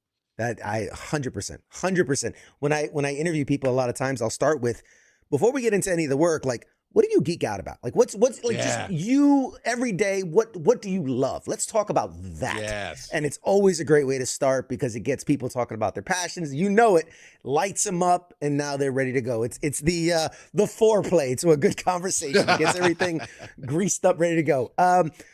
We got to switch gears a little bit to Dragon Con, because it's such a huge thing. It has become known for bringing together so many different communities. What do you think makes Dragon Con different from the other many conventions that might be broad? Let's call out like a San Diego Comic-Con where it covers everything, or some of the conventions that are super niche, like an MGS Con where it's only Metal Gear. What makes Dragon Con different? It's we believe in the magic of what you love. You were just talking about how you ask, what are you passionate about? That's a question we try to answer every single day, and not just for the fans, which it is 100% fan first. Everything is built for the fan experience. Everything is about making that connection of magic together. But everybody runs it from the top down. They are the biggest fans. When they're sitting in the early directors meetings and they get to announce, like this year we have Nathan Fillion. Like, the second we had him, they were giggling. They were so excited because they're so nerdy about Nathan Fillion that they're excited he's coming. So it's the heart of the whole thing. And then our whole goal is to make it that experience for the celebrities as well, so they get to do cool things with other creators, and they just get the nerd out. So everything is a magic of what you love. I got goosebumps. And as I've been learning more, because I don't like to walk in empty-handed, I'm learning more about Dragon Con and what that experience is. I found this interesting thing called tracks, and I hope you Mm-hmm. can break that down, because me as a convention pro, I was like, what is this? As I'm digging into it, and like we can talk a little bit about the digital media track, and so paint the picture for the folks at home. So my experience with cons was backwards. I went to Dragon Con, then I started finding other cons. So I'm like, I get other ones like, where's the room that I can talk to other people about my anime or my I don't understand. What do you mean there's no rooms for that? So so that's what tracks are. Everything that can have a fandom is represented at Dragon Con to the best of our abilities. Sometimes it's wrapped into other tracks and flows through, but like this Brit track, so it's all British pop and TV culture media, pop culture media. We've got Star Trek track, we've got Star Wars track, paranormal, you name it, crafting. We have robotics and makers track. It's so the tracks there are many conventions inside of a larger convention. Every track has to do 36 hours of programming starting Thursday night. You have to do at least 1 or 2 shows. And then from Friday morning at 10 a.m. to I think 6:37 is what they require us to do. It goes Friday, Saturday, Sunday. Then Monday is about a half day because it's, everybody's wrapping up, that kind of thing. You get that world. So if you want to learn how to make costumes, you want to learn how to do fantasy literature or meet your favorite authors, we have a track for that. That can be your whole time is you're just in that room. And that's what digital media is one, I tricked them. I got them to name me digital media. Well, it's called the podcast track. And we got it to be called digital media track. And I was like, oh, I got you. Like, what do you mean? Everything in this world is digital media. Doctor Who's Brit track. No, ma'am, that is on Disney Plus. Doctor Who is mine. Everything is digital media. So, but for the most part, we get what we get. We get to play with all of it. So a couple years ago, I got to help Anson Mount host his podcast live on stage. The Well is the one he hosts. He's also the captain of the Enterprise in his show, the one that precursored all of them. So no, it's the one after Discovery is spun off. Anyway, he's Pike. He's Captain Pike. So everybody gets to touch on everything, but the digital media track, for me, it is about that online experience in the real world, minus the trolls and the hate. Right? You get to come learn some new things about audio, video, lighting. You get to see your favorite creators. This year we've got Uploads of Fun and Thomas Sanders as our guest this year, and it's gonna Thomas Sanders I'm very excited about him coming this year. You get to see the game shows and your favorite creators who do the things, doing different things. Sometimes we have a new panel this year that I helped create with this guy that he liked to do what's called Bard Talk, which is all the Shakespeare stuff, but it's also improv comedy. And he did really well at that. So I said, dude, I've had this idea for years for a podcast. Can't figure out how to make it a podcast, but we can make it a panel. And with his help, we turned it into a Shakespearean one. It's Bards Against Humanity, where it's very much like the Cards Against Humanity, but there are Shakespearean thing, and it's all improv actors, and it's funny. So that's awesome. It's tracks are where you get to find your people. In that, because we really will it down to that niche audience. So if there's something on my track that you don't necessarily care about, but all of a sudden there's something on track or animation track or wherever crafting, Lego. We have a kids track that has a whole Lego thing going on. Yeah, dude, we've got fort building for younger kids that takes up an hour in a ballroom. We've got fort building for advanced learners, which is the high school kids that takes up an hour in a ballroom. You got everything on these tracks that you want. Yeah, I perused. I mean, I saw wrestling. I saw one that I saw that I was like, oh shit, I'm gonna do that. Is the like the Hollywood sword fighting. So like the stunt choreography of it all. I'm like, I could fuck some up with some swords. I could do it. I could pull out my lightsaber and start whizzing away. No, it's such a cool thing, and it's so different. Again, years I've been doing, even before I had a show, I was doing conventions, and you'd see the panels, and there's the little activities and the little things. This is totally different. As I'm like reading into it and learning about it, I'm like, wow, this is totally different. So in your words, who is the track really for? Is it primarily something that's for experienced creators, or can someone who in like the digital media, can someone who's never done a podcast or a YouTube channel, can they walk in and find value there? It's yes across the board. It is. We've had people come and go, I was kind of thinking I just want to know more about what's going on online or YouTube, or I was thinking about maybe starting a show, and they'll come, and we've inspired so many people to start their shows and get in there. And we're a very supportive group. We have an open and free Discord for the digital media track. As creators are in there all year round, helping each other.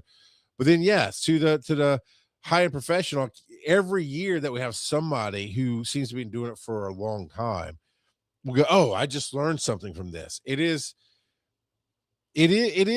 what creativity should be. No, we try to avoid. I can't say no looking down on people, because somebody, as soon as you say never is happening, somebody's going to do it. But it's we remove all the barriers we can. We try to build this welcoming equality to it. And I will tell you, to the point that we even have a panel called Imposter Syndrome. We don't belong here. And everybody who sits on that table has imposter syndrome and don't believe they should sit at the table. And it fills a room every year with people talking about it and asking questions. But nobody, except for me, apparently, nobody believes they should be behind the table. And then it just breaks down and we just share knowledge. And it's almost that my whole heart behind that track is to do what we're talking about. You ask that person, hey, what is it you love? And then you get them talking, and you make a space, and you make it where they learn something as they're going, and you make them look good and feel good, both on the audience side and the table side. That's what the show is to me. And it's all about that experience. Yeah. And what do you think creators are looking for when they come to a convention today that maybe they weren't necessarily looking for 10 or 15 years ago? I think most creators come to DragonCon as a whole looking for connection, looking for their next inspiration as well. So many people have made lifelong friends there. So many people that's how most people become volunteers.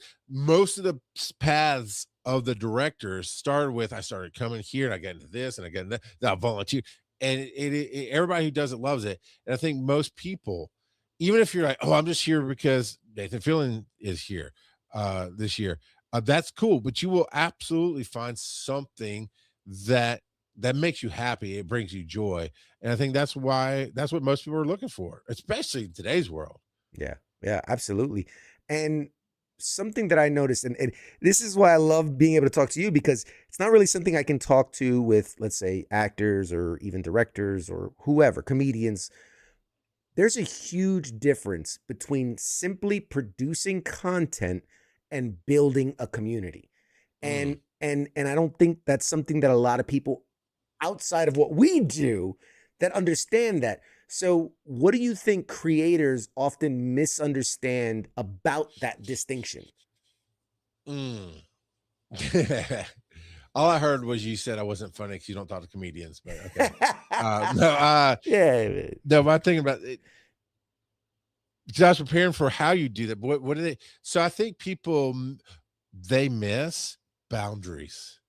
Most creators, the term I believe is parasocial connections there. Yes, people who hear you talk feel connected to you. As part of the what makes you a good creator is you can talk into a microphone, a camera, or whatever it is, and they feel like you're in the room with you. Some creators share parts of their lives, but I have heard so many stories from so many creators like, man, I owe my audience. If I don't get on and be funny today, if I don't get up and do this thing today, if I don't, then I, but I'm burned out. I'm tired. I'm like, you're burned out because you've emotionally and mentally giving yourself away without even realizing it sometimes. And man, just I've always been clear. I will tell you about my life. You're welcome, especially in public. I'd love for you, if you recognize me, come up, say something, take a picture, whatever, all that jazz. But I've been very clear that I'm not good with randos at home. And you show up on my doorstep, I've been told I have rest and kill you face. Like if I'm just concentrating on something. So imagine if I come to the door with my full 6'7" height going, what are you doing here? That's not interaction we desire, right? So you have to make boundaries with your people. You have to be honest with yourself, saying this works for me and this doesn't. I've had so many Discord communities built around so many different projects I've done, and the running joke becomes, Charles doesn't check Discord. I'm like, no, I built this for you guys, and I'll come in and I'll try to connect with you. But it's much like running the Trek at Dragon Con. If I'm not on the panel, I may or may not pass through the room and say hi to you because I'm doing a million other things. That's what I think creators forget. It's like, you don't have to be in that community every day. You wouldn't do that for your kid, right? You don't spend every waking moment of your life with your kid, your wife, your husband, boyfriend, girl, whatever it is in this world. You got to have time for yourself. And while I do believe, for me personally, a lot more of my life can be content, not everything is content. And you do have to just have moments that you share that are just for you, because that's what helps recharge the well. Yeah. So I'm going to flip that on you now, because my next question is this: how important is it for creators to get out from behind the screen and actually meet and interact with the people that listen, support, and watch, etc.? It is important to the point that you can handle it. I do too. I do believe most of community is feeling like, anytime somebody's listened to one of my shows and come up to me in public, they approach this feeling of, hey, you recognize me. Because step number one for me is, even when you're on the camera and microphone, recognizing the names, like you did at going into the break, recognize the names of people who are here, calling out the people who are chatting, connecting with them. When they show up week to week, I start, hey, there's so-and-so, hey, there's so, that's part of that connection there. So when they've come up in real life and go, I really don't remember the guy's real name. He's like, hey, I'm Bobby Smith. I'm like, and I can tell he came up like an old friend. Like, he had that vibe of like, we kind of know each other. I'm like, he goes, oh, Rad Dog 37. I'm like, oh, why didn't you lead with that? I know who Rad Dog 37 is.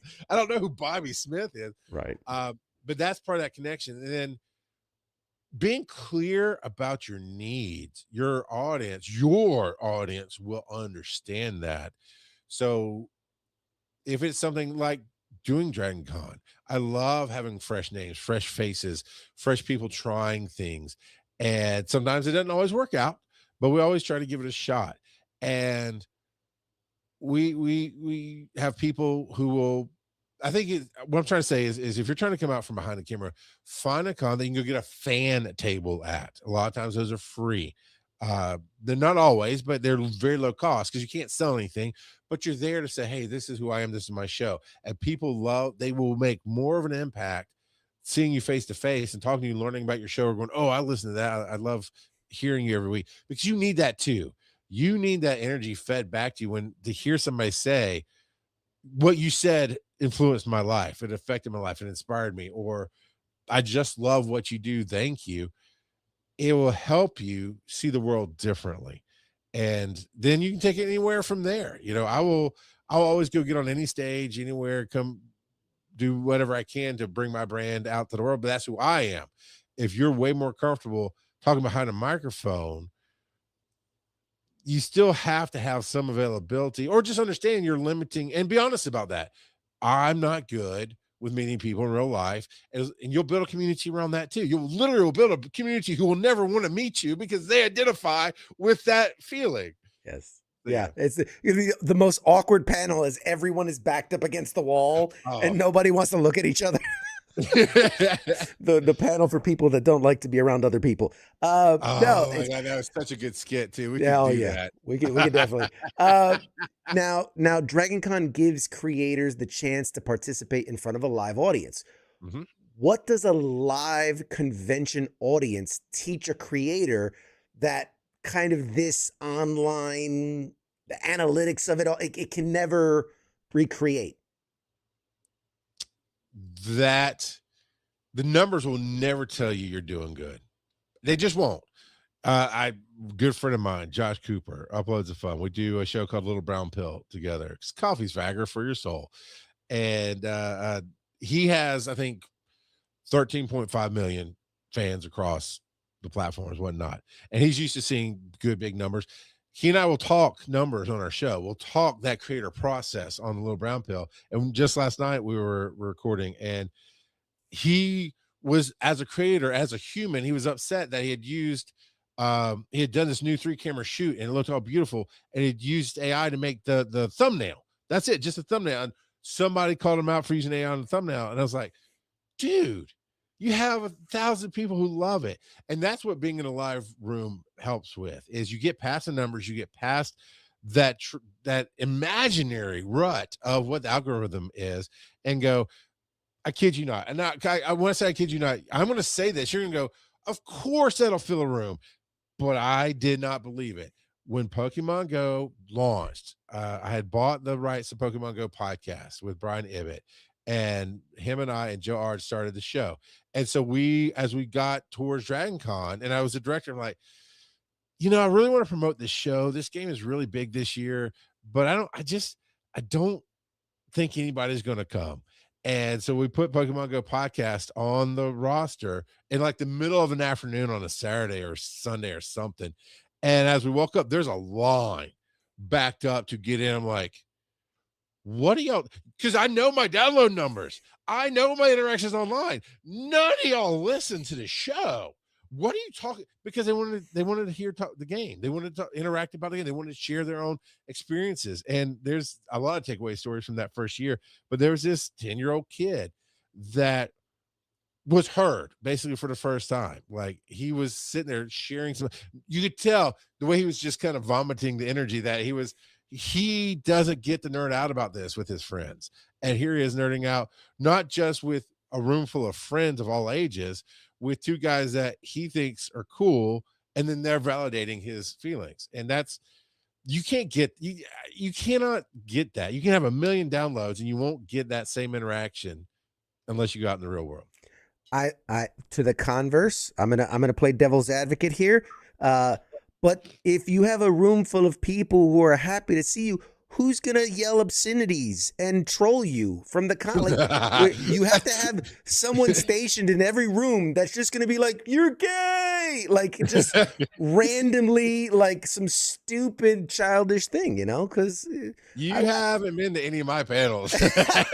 Because I never intended this, but somehow I've cultivated a group of people who work with me. Some of them volunteers in the con, some are friends of the track, some of them I've been on their shows, whatever. But they will never fails. I'll be in the middle of something, a serious panel, and somebody will yell out something about me. And it's funny. It always kills. I'm like, I can't get away from being punched anywhere that I go. Yeah. But I like it. It's fine. It's fine. Right here, buddy. Right here. My audience will be the first one to call me out on just about everything. I won't read some of the comments that are happening right now. All in good fun. All in good fun.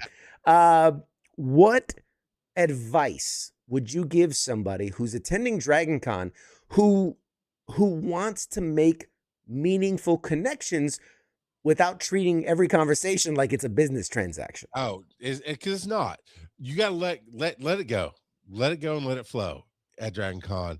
Just talk to the stranger that looks interesting. And by that I mean usually cosplay is where that starts. And you might go, oh, you've got an amazing Scarlet Witch. Can I take a picture of it? Or how did you make this? Or just giving compliments to people. It works. Sitting in a room of people, most of the tracks, now the main ballrooms, right? Main programming, we're talking about 2,000, 3,000 people, and you're seeing the Eddie McClintocks and the Katie Sackhoffs. No, you can't approach the stage after and talk to them. They're going to leave before you get there. But most of the tracks are in smaller rooms, and the creators there typically are happy that you come up to the table and say something.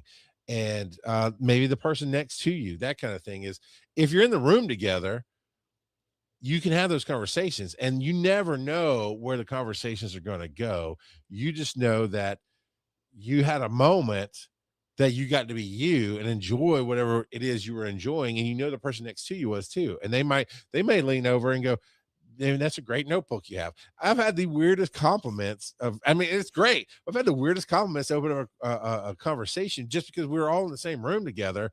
And somebody like, I like your jersey, man. I'm like, okay, cool. And because when you compliment, they feel like they can come back and you can talk. And it's not like any other con. And if you're going from the creator level, one at the digital media track, we have a creators table where you're welcome to bring stickers, business cards, whatever it is you promote, and put it out. It's free to take, right? It's not, we don't sell anything in that room, but you put it on the table for people to take. And it always starts out with one or two early birds really getting in and wanting to get their stuff on the table to by Sunday night.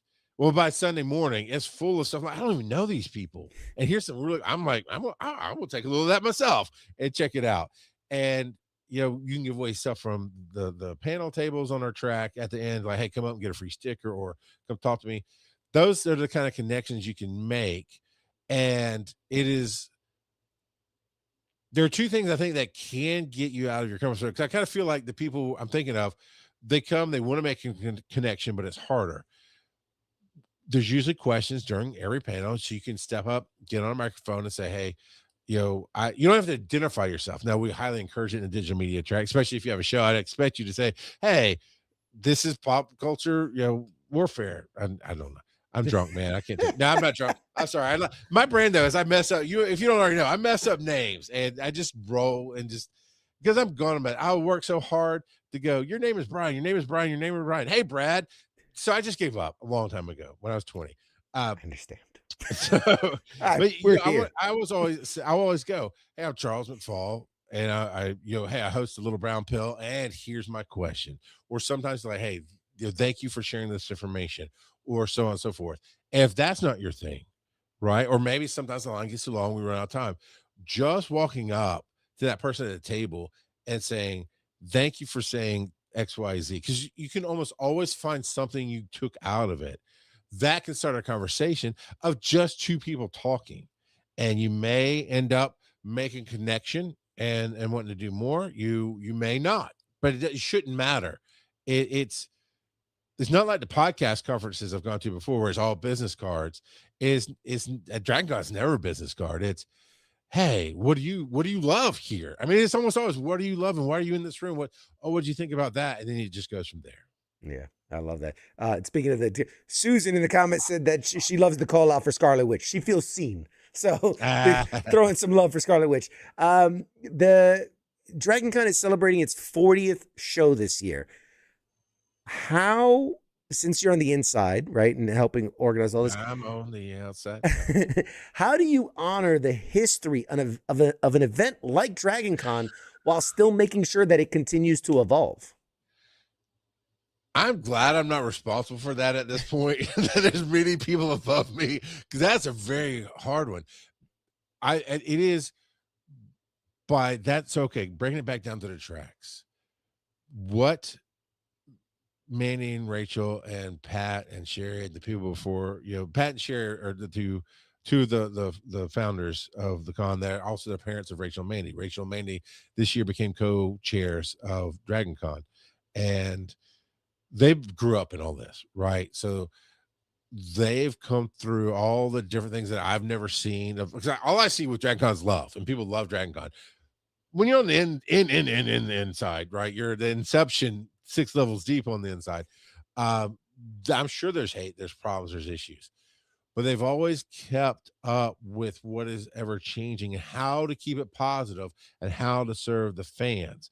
There have been many a track that we've had that for a time, it worked. Stargate had its own track for a while, but at the 10th anniversary of the 10 years, so it's been 10 years off the air. So they did 10 years, then they toured 10 years on the, hey, we used to be on air. At that 10th year, the crew themselves, the cast themselves said, hey, we want to take a break for a while. It's been 10 years, we're good.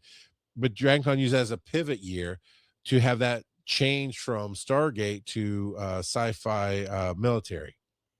So now it's Battlestar Galactica. And so they find ways to connect and pivot and bring in more fandoms and that kind of thing. With my track specifically, it was a podcasting track, and they kind of understood it and they kind of didn't, but they get the directors. I almost said hired, but we're really volunteers. We're not hired. We don't work a job for them. All the directors of the tracks are experts in their field ultimately, because they're just that passionate. They're passionate enough to say, I want to do this. And that's what they rely on. So, when I started doing the podcast, I was like, hey, here's why I want to do digital media. boom, there it is. And they backed me up. And then every time I try to stretch, sometimes I had to explain what I was doing because that wasn't their world, but they opened up to it, to the point that now over the last 2 years, I think it is, for official press, they started letting in influencers. But and they do it safely. You start with a really vetted small group and make it clear of what you're trying to look for and let them do their thing. And their DragonCon is really great about letting all of us do our thing. And if we get, it's almost like the operation game, you get too close to the side, you touch the side, bing, and it's not a painful thing. We don't get shocked in that game. So it's not like they come down with the wrath of the dragon on us, but it is very much, hey, let's bump back in. This is, we need to show you a little bit more of our picture as you're showing us your picture. And I think that's how they've been able to evolve. I mean, 40 years, it's changed so much in the pop fandom culture world and wrestling. I would never have thought us, I kind of think of Dragon Con as like a sci-fi pop culture con, but it's not. There's wrestling. There's so many, there's teapot racing. And that's not like people make little teapot go-karts. No, this is literally carrying teapots on plates. But it's just, you just keep finding what people like. And as things fade, you don't get rid of it. You roll it into the next thing that keeps the nostalgia, including we have classic media track, which is everything over either 20, 25, or 30. I forget the exact mark, but it's somewhere between that 20 and 30 year range. So they just are constantly getting new content because it ages into them. So, I mean, how do we evolve as humans? I mean, just because I grew up doesn't mean I don't still like to go watch the old G.I. Joes every once in a while. I love it. I love it. And when people hear Dragon Con, right, they think, they may think, costumes, they may think the parade, the celebrity guests, the parties. What is something important about the convention that the casual observer might not understand? It is okay. So it's 2 or 3 things. One is definitely, you don't know what you're missing out when you don't go to those little rooms. When I first went to Dragon Con, I thought everything was celebrity based because I'd gone to a few of those panels. And so I went down, I was like, I went to the Stargate track room and I'm like, oh, Stargate, I love Stargate. And the people on the panel were more or less reviewers of the show. I think there was one that was a regular extra on the show, 1 or 2. But it wasn't like the big names, right? Like, oh, this is different. This is a different take. I really stepped in there because I wanted to charge my cell phone. But, I was like, oh, and I got something different out of it. And so if you don't go find those little rooms, you'll miss out. The photo shoots, just walking past, there's so many great, all the hotels have great photo opportunity areas, as in they'll gather up all the Wonder Women that want to be in this photo, gather. My hotel's the Hilton, is where I stay at most of the time. So it's out on the Hilton patio, and they have these set of stairs that a lot of people use. So you'll get all the Captain Americas and do a photo shoot. You'll get all the thises or that's, and just walking past just to see what they're shooting right now is amazing. The second thing you'll miss, if you just look up at all the big crazy that goes on, there's a lot of awesome crazy that goes on, is just sitting down in a corner. When you just sit down anywhere and just people watch, the levels of cosplay versus non-cosplay versus the conversations that you'll overhear as people go by, just those blips of humanity are amazing if you don't just stop for a minute and sit and just clear your mind and look around. And I guess, I was thinking walking through the different hotels to see what's going on.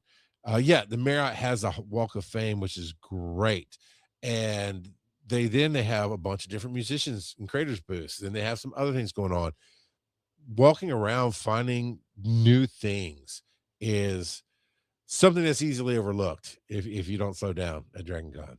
I love it. And as someone involved in the digital media side of things, what are you most excited for specifically this year at Dragon Con? Being that it's the 40th, we have Thomas Sanders. If you're not familiar, he started out in Vine. Vine came out, I don't remember if it's pre-YouTube or about the same time as YouTube, but Vine was 6 seconds. That's what you could. I never could wrap my mind around how do I make this. It lit me up. I was already podcasting at the time. I was like, ooh, how do I couldn't do the 6 seconds. But Thomas Sanders was one of the few that really mastered it. and made a name for himself. If you watched it back then or go look it up, his was story time. And he would jump in, he's like just walking up on people. And sometimes it was skits, of course, and made up, but story time. The old man was sitting next to the princess and he saved her. And the guy's like, I mean, and random people are doing fun things. And he just made a huge name for himself. And he's kept creating throughout all the years. I started podcasting in 2004 and kept creating throughout all these years.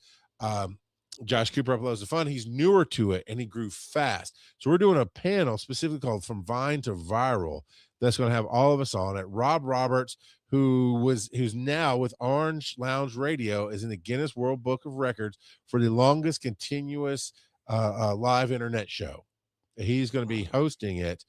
And Death Battle, we got one of the guys from Death Battle on too to talk about the different levels of creativity. And it's just one of these moments where I just want to hear their stories just as much as share some of mine of going, how did we come from where we came from and keep building, keep our sanity and adapt to the creativity and still be happy and sane.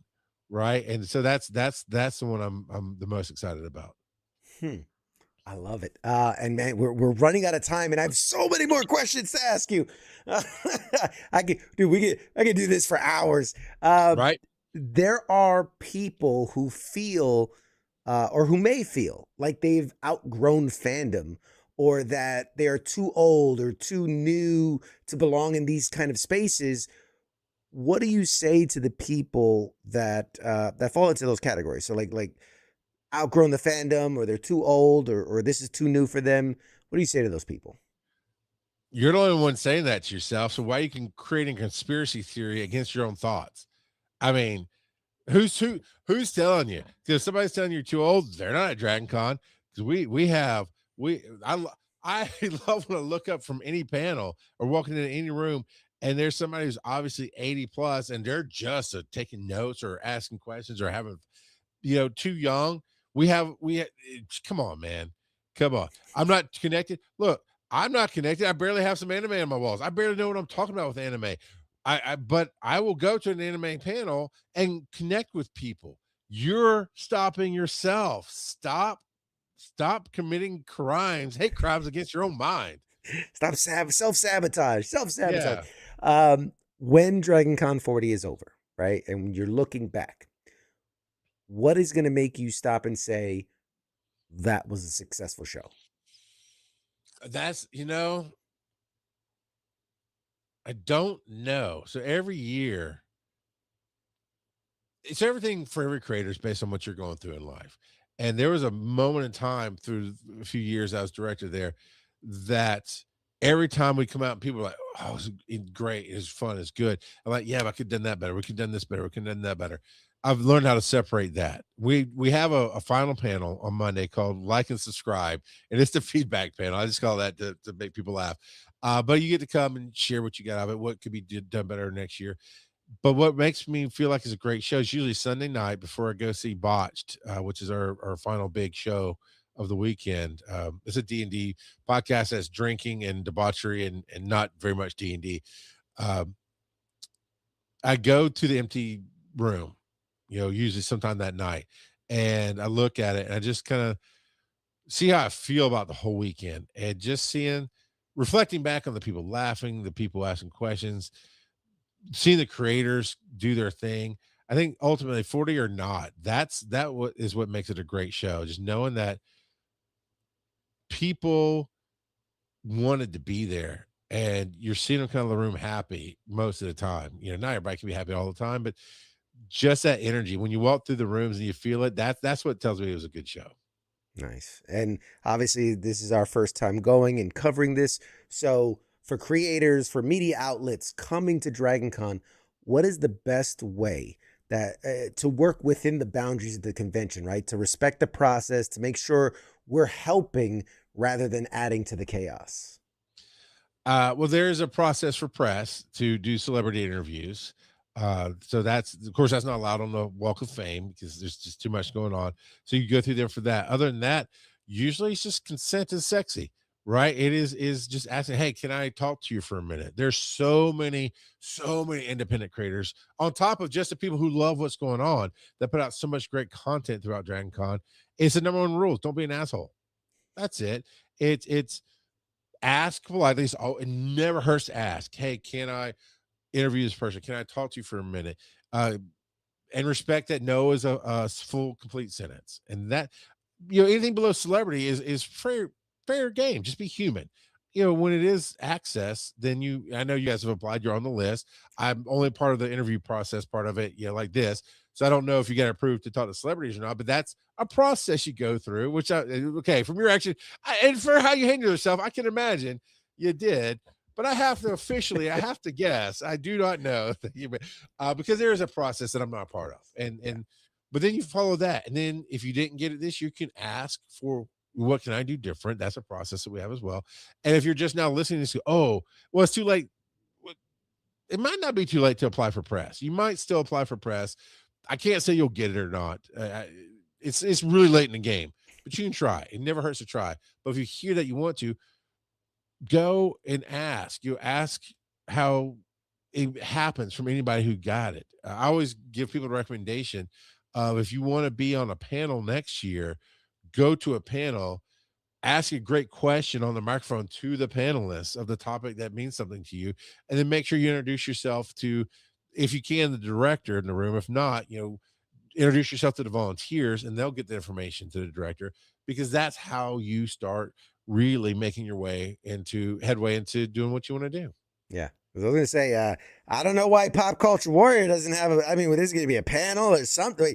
We got to be on something next year, man. We got to make this happen. Oh, I make that easy. You get into the Discord, the digital media Discord, Linktree/DC digital media track is where you'll find all the links. Discord's free and open to the public. You don't have to be a creator. You just have to be respectful. And as soon as I open up the application, there it is, and everybody's helping, and there's a whole room dedicated to panel ideas that is running all year round, with people talking and shooting ideas and working out things. As soon as we open up the application, there you go. Yeah, I love it. Let's do a quick rapid fire. If you got a couple, I'm gonna hold you a couple extra minutes just because this is good stuff. Explain. This is something that I had to learn about. The badge ribbons. There's a thing. There's a fandom. There's a subculture within Dragon Con. Please let the people know. Explain the badge ribbons. This year becomes a full culture in Dragon Con, with Dragon Con embracing the ribbons. So when Dragon Con when they were coming up and trying to figure out different ways to identify volunteers and directors and different things, they did badges. Like ribbons for the badges, and it would say whatever it was, volunteers. And then people thought that was cool, and they started doing ribbons. So then Dragon Con said, we're not doing ribbons anymore, and they actually tried to ban them for a while, and that's almost impossible. And it really has, like any other good subculture, it's almost cult-like, and the fact that people just make these ribbons. I was patting my pocket to see if I have my wallet, because I actually have one in my wallet. This year Dragon Con made director badges, so I have a ribbon. I keep saying badge, I mean ribbon. Has a ribbon for your badge that I'll put on mine that says director on it, just for fun. Anything and everything can be made, and it's so much fun to do it. And I don't know if there's an official contest or not, but I know in the Hilton, but in the Marriott, where they have all the floors, you can be on the balcony because it goes all the way up. It's a TWA for all those who follow Loki. It's a time bureau there. They will see how many balconies they can go up and throw their ribbons over and have it touch the ground. It's insane. But the best one, that's always really interesting and fun, but the best one is this lady for the last 2 years. And I hope she comes back this year. She tries to collect enough to make a cape. And usually by mid-Sunday, she has a cape of ribbons. And when I say ribbons, they are literally these 1 inch by 2 inch things that fit on a badge that just glue to it that save anything. I got one last year from Chet. He's not the creator, he wasn't there, but the Chet blew up on the internet last year, and some people cosplayed. And so I got a couple of Do It Lady badge ribbons. There was some French mountain climbing mime game that blew up last year, and they had ribbons that had the sayings from the game. So I grabbed one from my friend who was really into the game. I didn't know what it meant, but I handed it to him. I was like, oh my God. It's just everything. Sometimes it's your podcast show, Pop Culture Warrior, right? I knew it. I got it. You can put that on a badge ribbon. You can, you can be funny about it. I don't want to ruin surprise, but I got some friends who are making some really cool ones. It is the funnest collectible you can get, and it's pretty much free. I'm not saying some people don't make them to sell them because that's whatever, because that's cost money. But usually people, if you go, hey, can I have a ribbon? Or where did you get that ribbon? I mean, sometimes I pass them in the hallway, but just find them. Oh, there's a secret subculture as well. That's swag and seek. And it is a big group of people who come together on Thursday that make things, that buy things, and they put them in little baggies, and they go hide them all over the con all weekend long. And I'm talking about, you can look in the planters, look on a shelf, look on a little brick, and you'll find mini Legos and all kind of great geek things that's just there for the taking. I love it. As I've been diving deeper and deeper, I love everything I'm finding. So much so that we produced 2 one-of-a-kind ribbons that we're going to have, WTF Nation Radio ribbons with funny little things on them. We got 200 of them. We're going to be giving them away to anyone. You'll run out of those by day one. I know. They took, are really 200? I'm like, you guys don't get it. You don't get it. Yeah. So, yeah, I'll have you have to like make me laugh or something, and you'll get a ribbon. So, I don't know, something.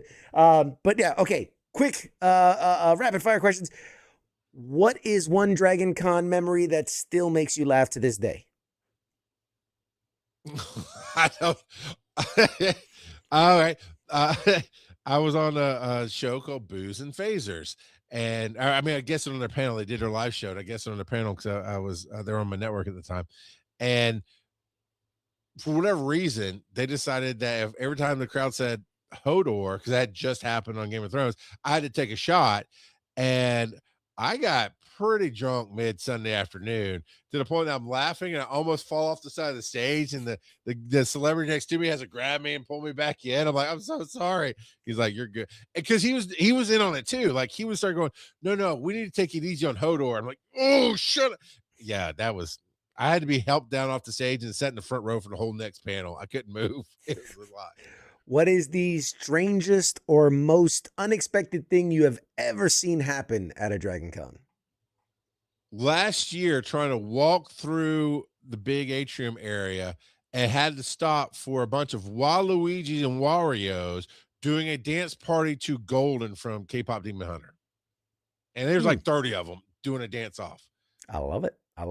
What fandom are you personally enjoying the most right now? Demon Slayer.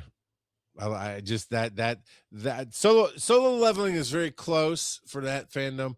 Yeah. Demon Slayer all the way. Fair enough. If someone never attended Dragon Con before, what is your single best piece of advice? Hydrate/rest. You have to drink a lot of water. You got to know when to say when. Yeah, because for those that don't know, this is a 24/7 marathon of nerddom. So you don't want to put yourself into an early grave. It starts Thursday at 5. It ends Monday at 4. Those are the business hours of Dragon Con.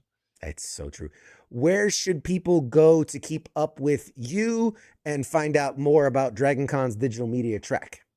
So I'll give it again, and it's also linked to mine. It's a Linktree/DC digital media track. It should get you everything that we do. We stream the 2 rooms that I Quody Fingers owns, so you see it live all weekend long on our Twitch channels. And for me personally, it's Linktree/RGOP42 because I'm the rock god of podcasting, and 42 is the answer to life, universe, and everything. Outstanding. I've got nothing more for you. Charles McFall, you are a fucking legend. You are the rock god of podcasting. Thank you so much for taking time with us today. I hope you can take time out of your busy schedule so we can cross paths come Dragon Con. And I'm super fucking excited to be fist deep into Dragon Con. to really, I want We to. have a puppetry track too. Just saying. I want. What's the old saying? Like, ride them hard, put them away wet. I want to come back dripping wet after Dragon Con, and I'm sure that you and your friends are going to make that happen for me. Ladies and gentlemen, Charles McFall, follow him, follow Dragon Con, go there, make sure you do all the love. I'm going to give you the last 2 seconds to say whatever you want to the audience that's watching at home, and then we'll toss to a break. Look, I want you to come see my game show at DragonCon. I believe it's Sunday at 4:00 in the afternoon at Crystal Ballroom in the Hilton. It's called Fandom Face Off, the ultimate game show of bad decisions. Fucking love it. All right, there you have it, folks. We'll have more show right after this.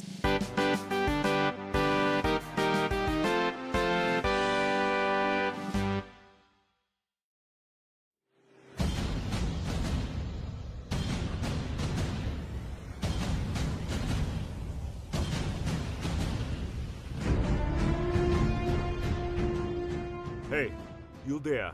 Yeah, it is right, you. Let me ask you something, alright? Where the hell do you think that you're going? Oh, would you think because the show is going to commercial that means you get to just walk away? Well, CQ asked me to pass on the little message, alright? And it says, I'll be back.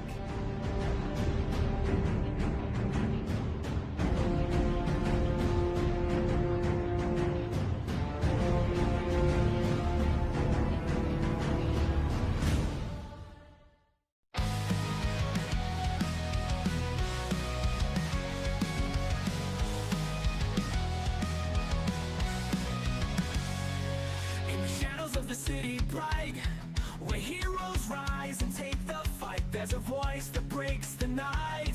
It's CQ at the insight. From the comics to the silver screens, talking legends and those crazy scenes, pop culture trends and hidden themes. CQ reveals what it all means.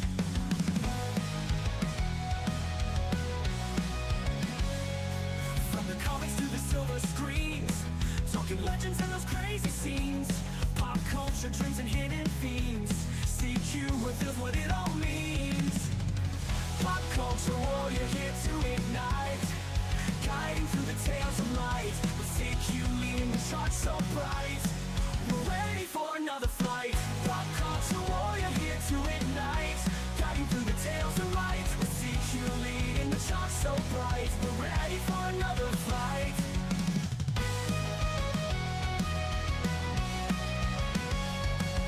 Marvel at the twists and turns, villains playing heroes learn. Every episode we'll discern lessons from the past to learn. Games we play and books we read, CQ's list of what we need. Memories that make us bleed, together we will take the lead. Pop culture warrior here to ignite, guiding through the tales of light, with CQ leading the charge so bright. We're ready for another flight. Pop culture warrior here to ignite, guiding through the tales of light, with CQ leading the charge so bright. We're ready for another flight.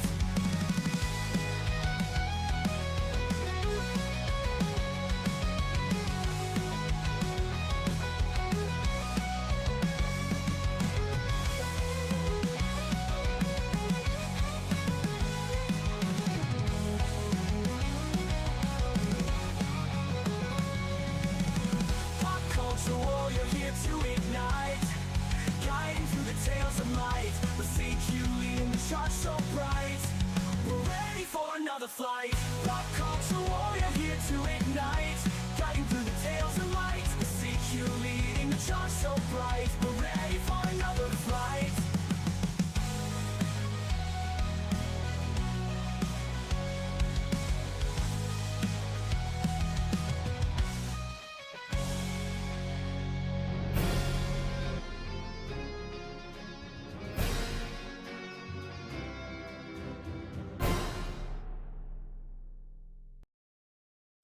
Hey, everybody. Welcome back. Welcome back. Charles, I mean, is it weird to say if I had like an alternate universe doppelganger, like it would be Charles McFall? Like, I'm sitting there and I'm listening to him, and I'm like, were we separated at birth? Like, what? Like, I don't like the mind wavelengths were just perfect. They were just man. I don't know where he ended and I began. Jesus. I gotta stop. That's too much. Thanks, Wade. I appreciate it.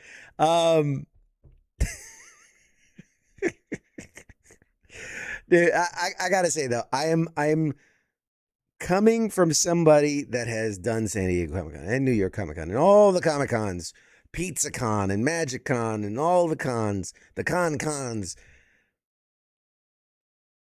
The more I've looked into Dragon Con and tried to understand the community and the process and the way things, because every convention runs differently and focuses on different things and brings different things to the table, but this it's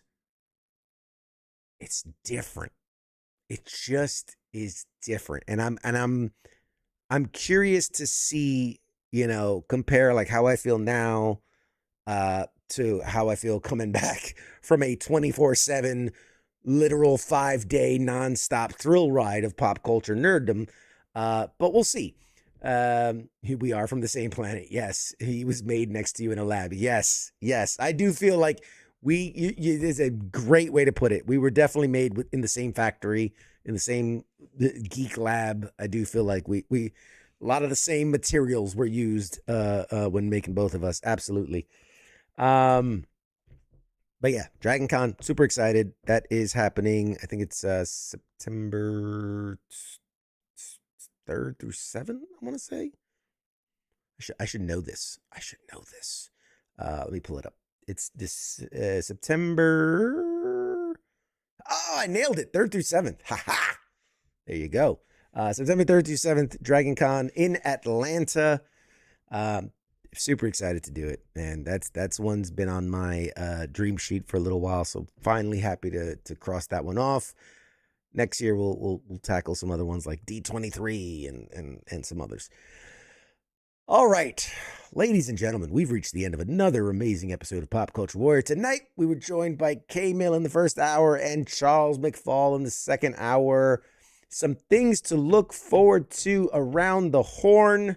I'm pulling up the schedule. It says next week on Pop Culture Warrior, we have Daniel Futcher. I want to say if I remember correctly, he's a composer with his work being featured on like My Adventures with Superman and a few other things.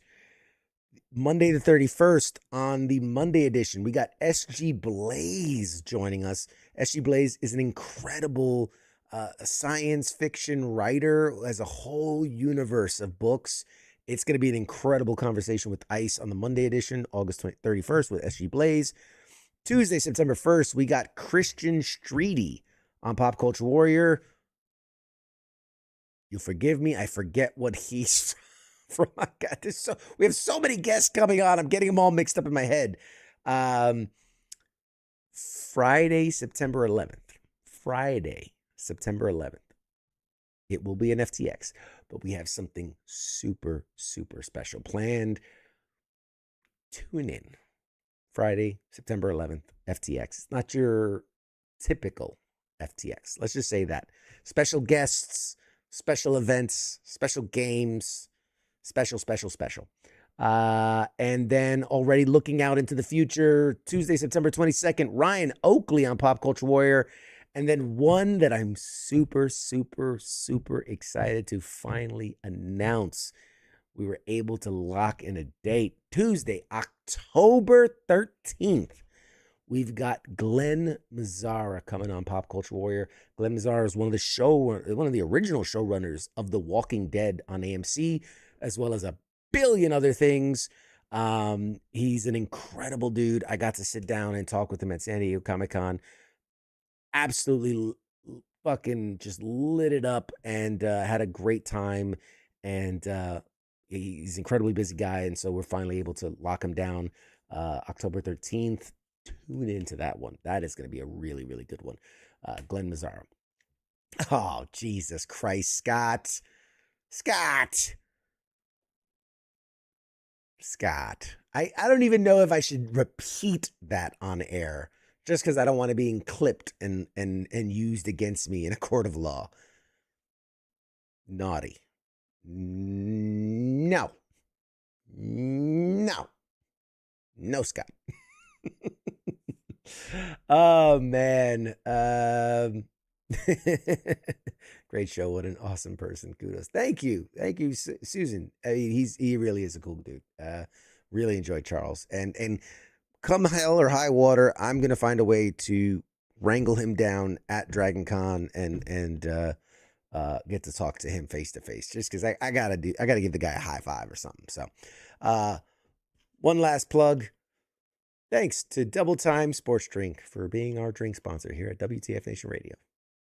We don't get paid for that. They just send us bottles of Double Time Sports Drink, which I appreciate because it keeps me hydrated. All right. That's about it. I got nothing less for you. Tune in next week. Shows all week. Sports Bar is finally back. Sports Bar is back this week. King and Me gets back, I think, next week or the week after.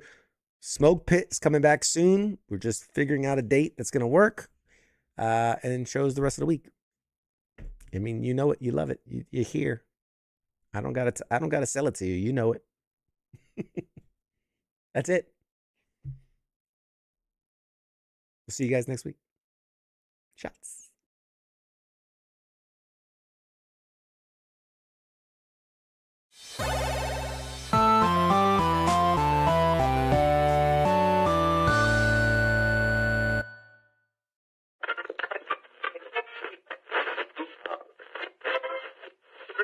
Let's see it.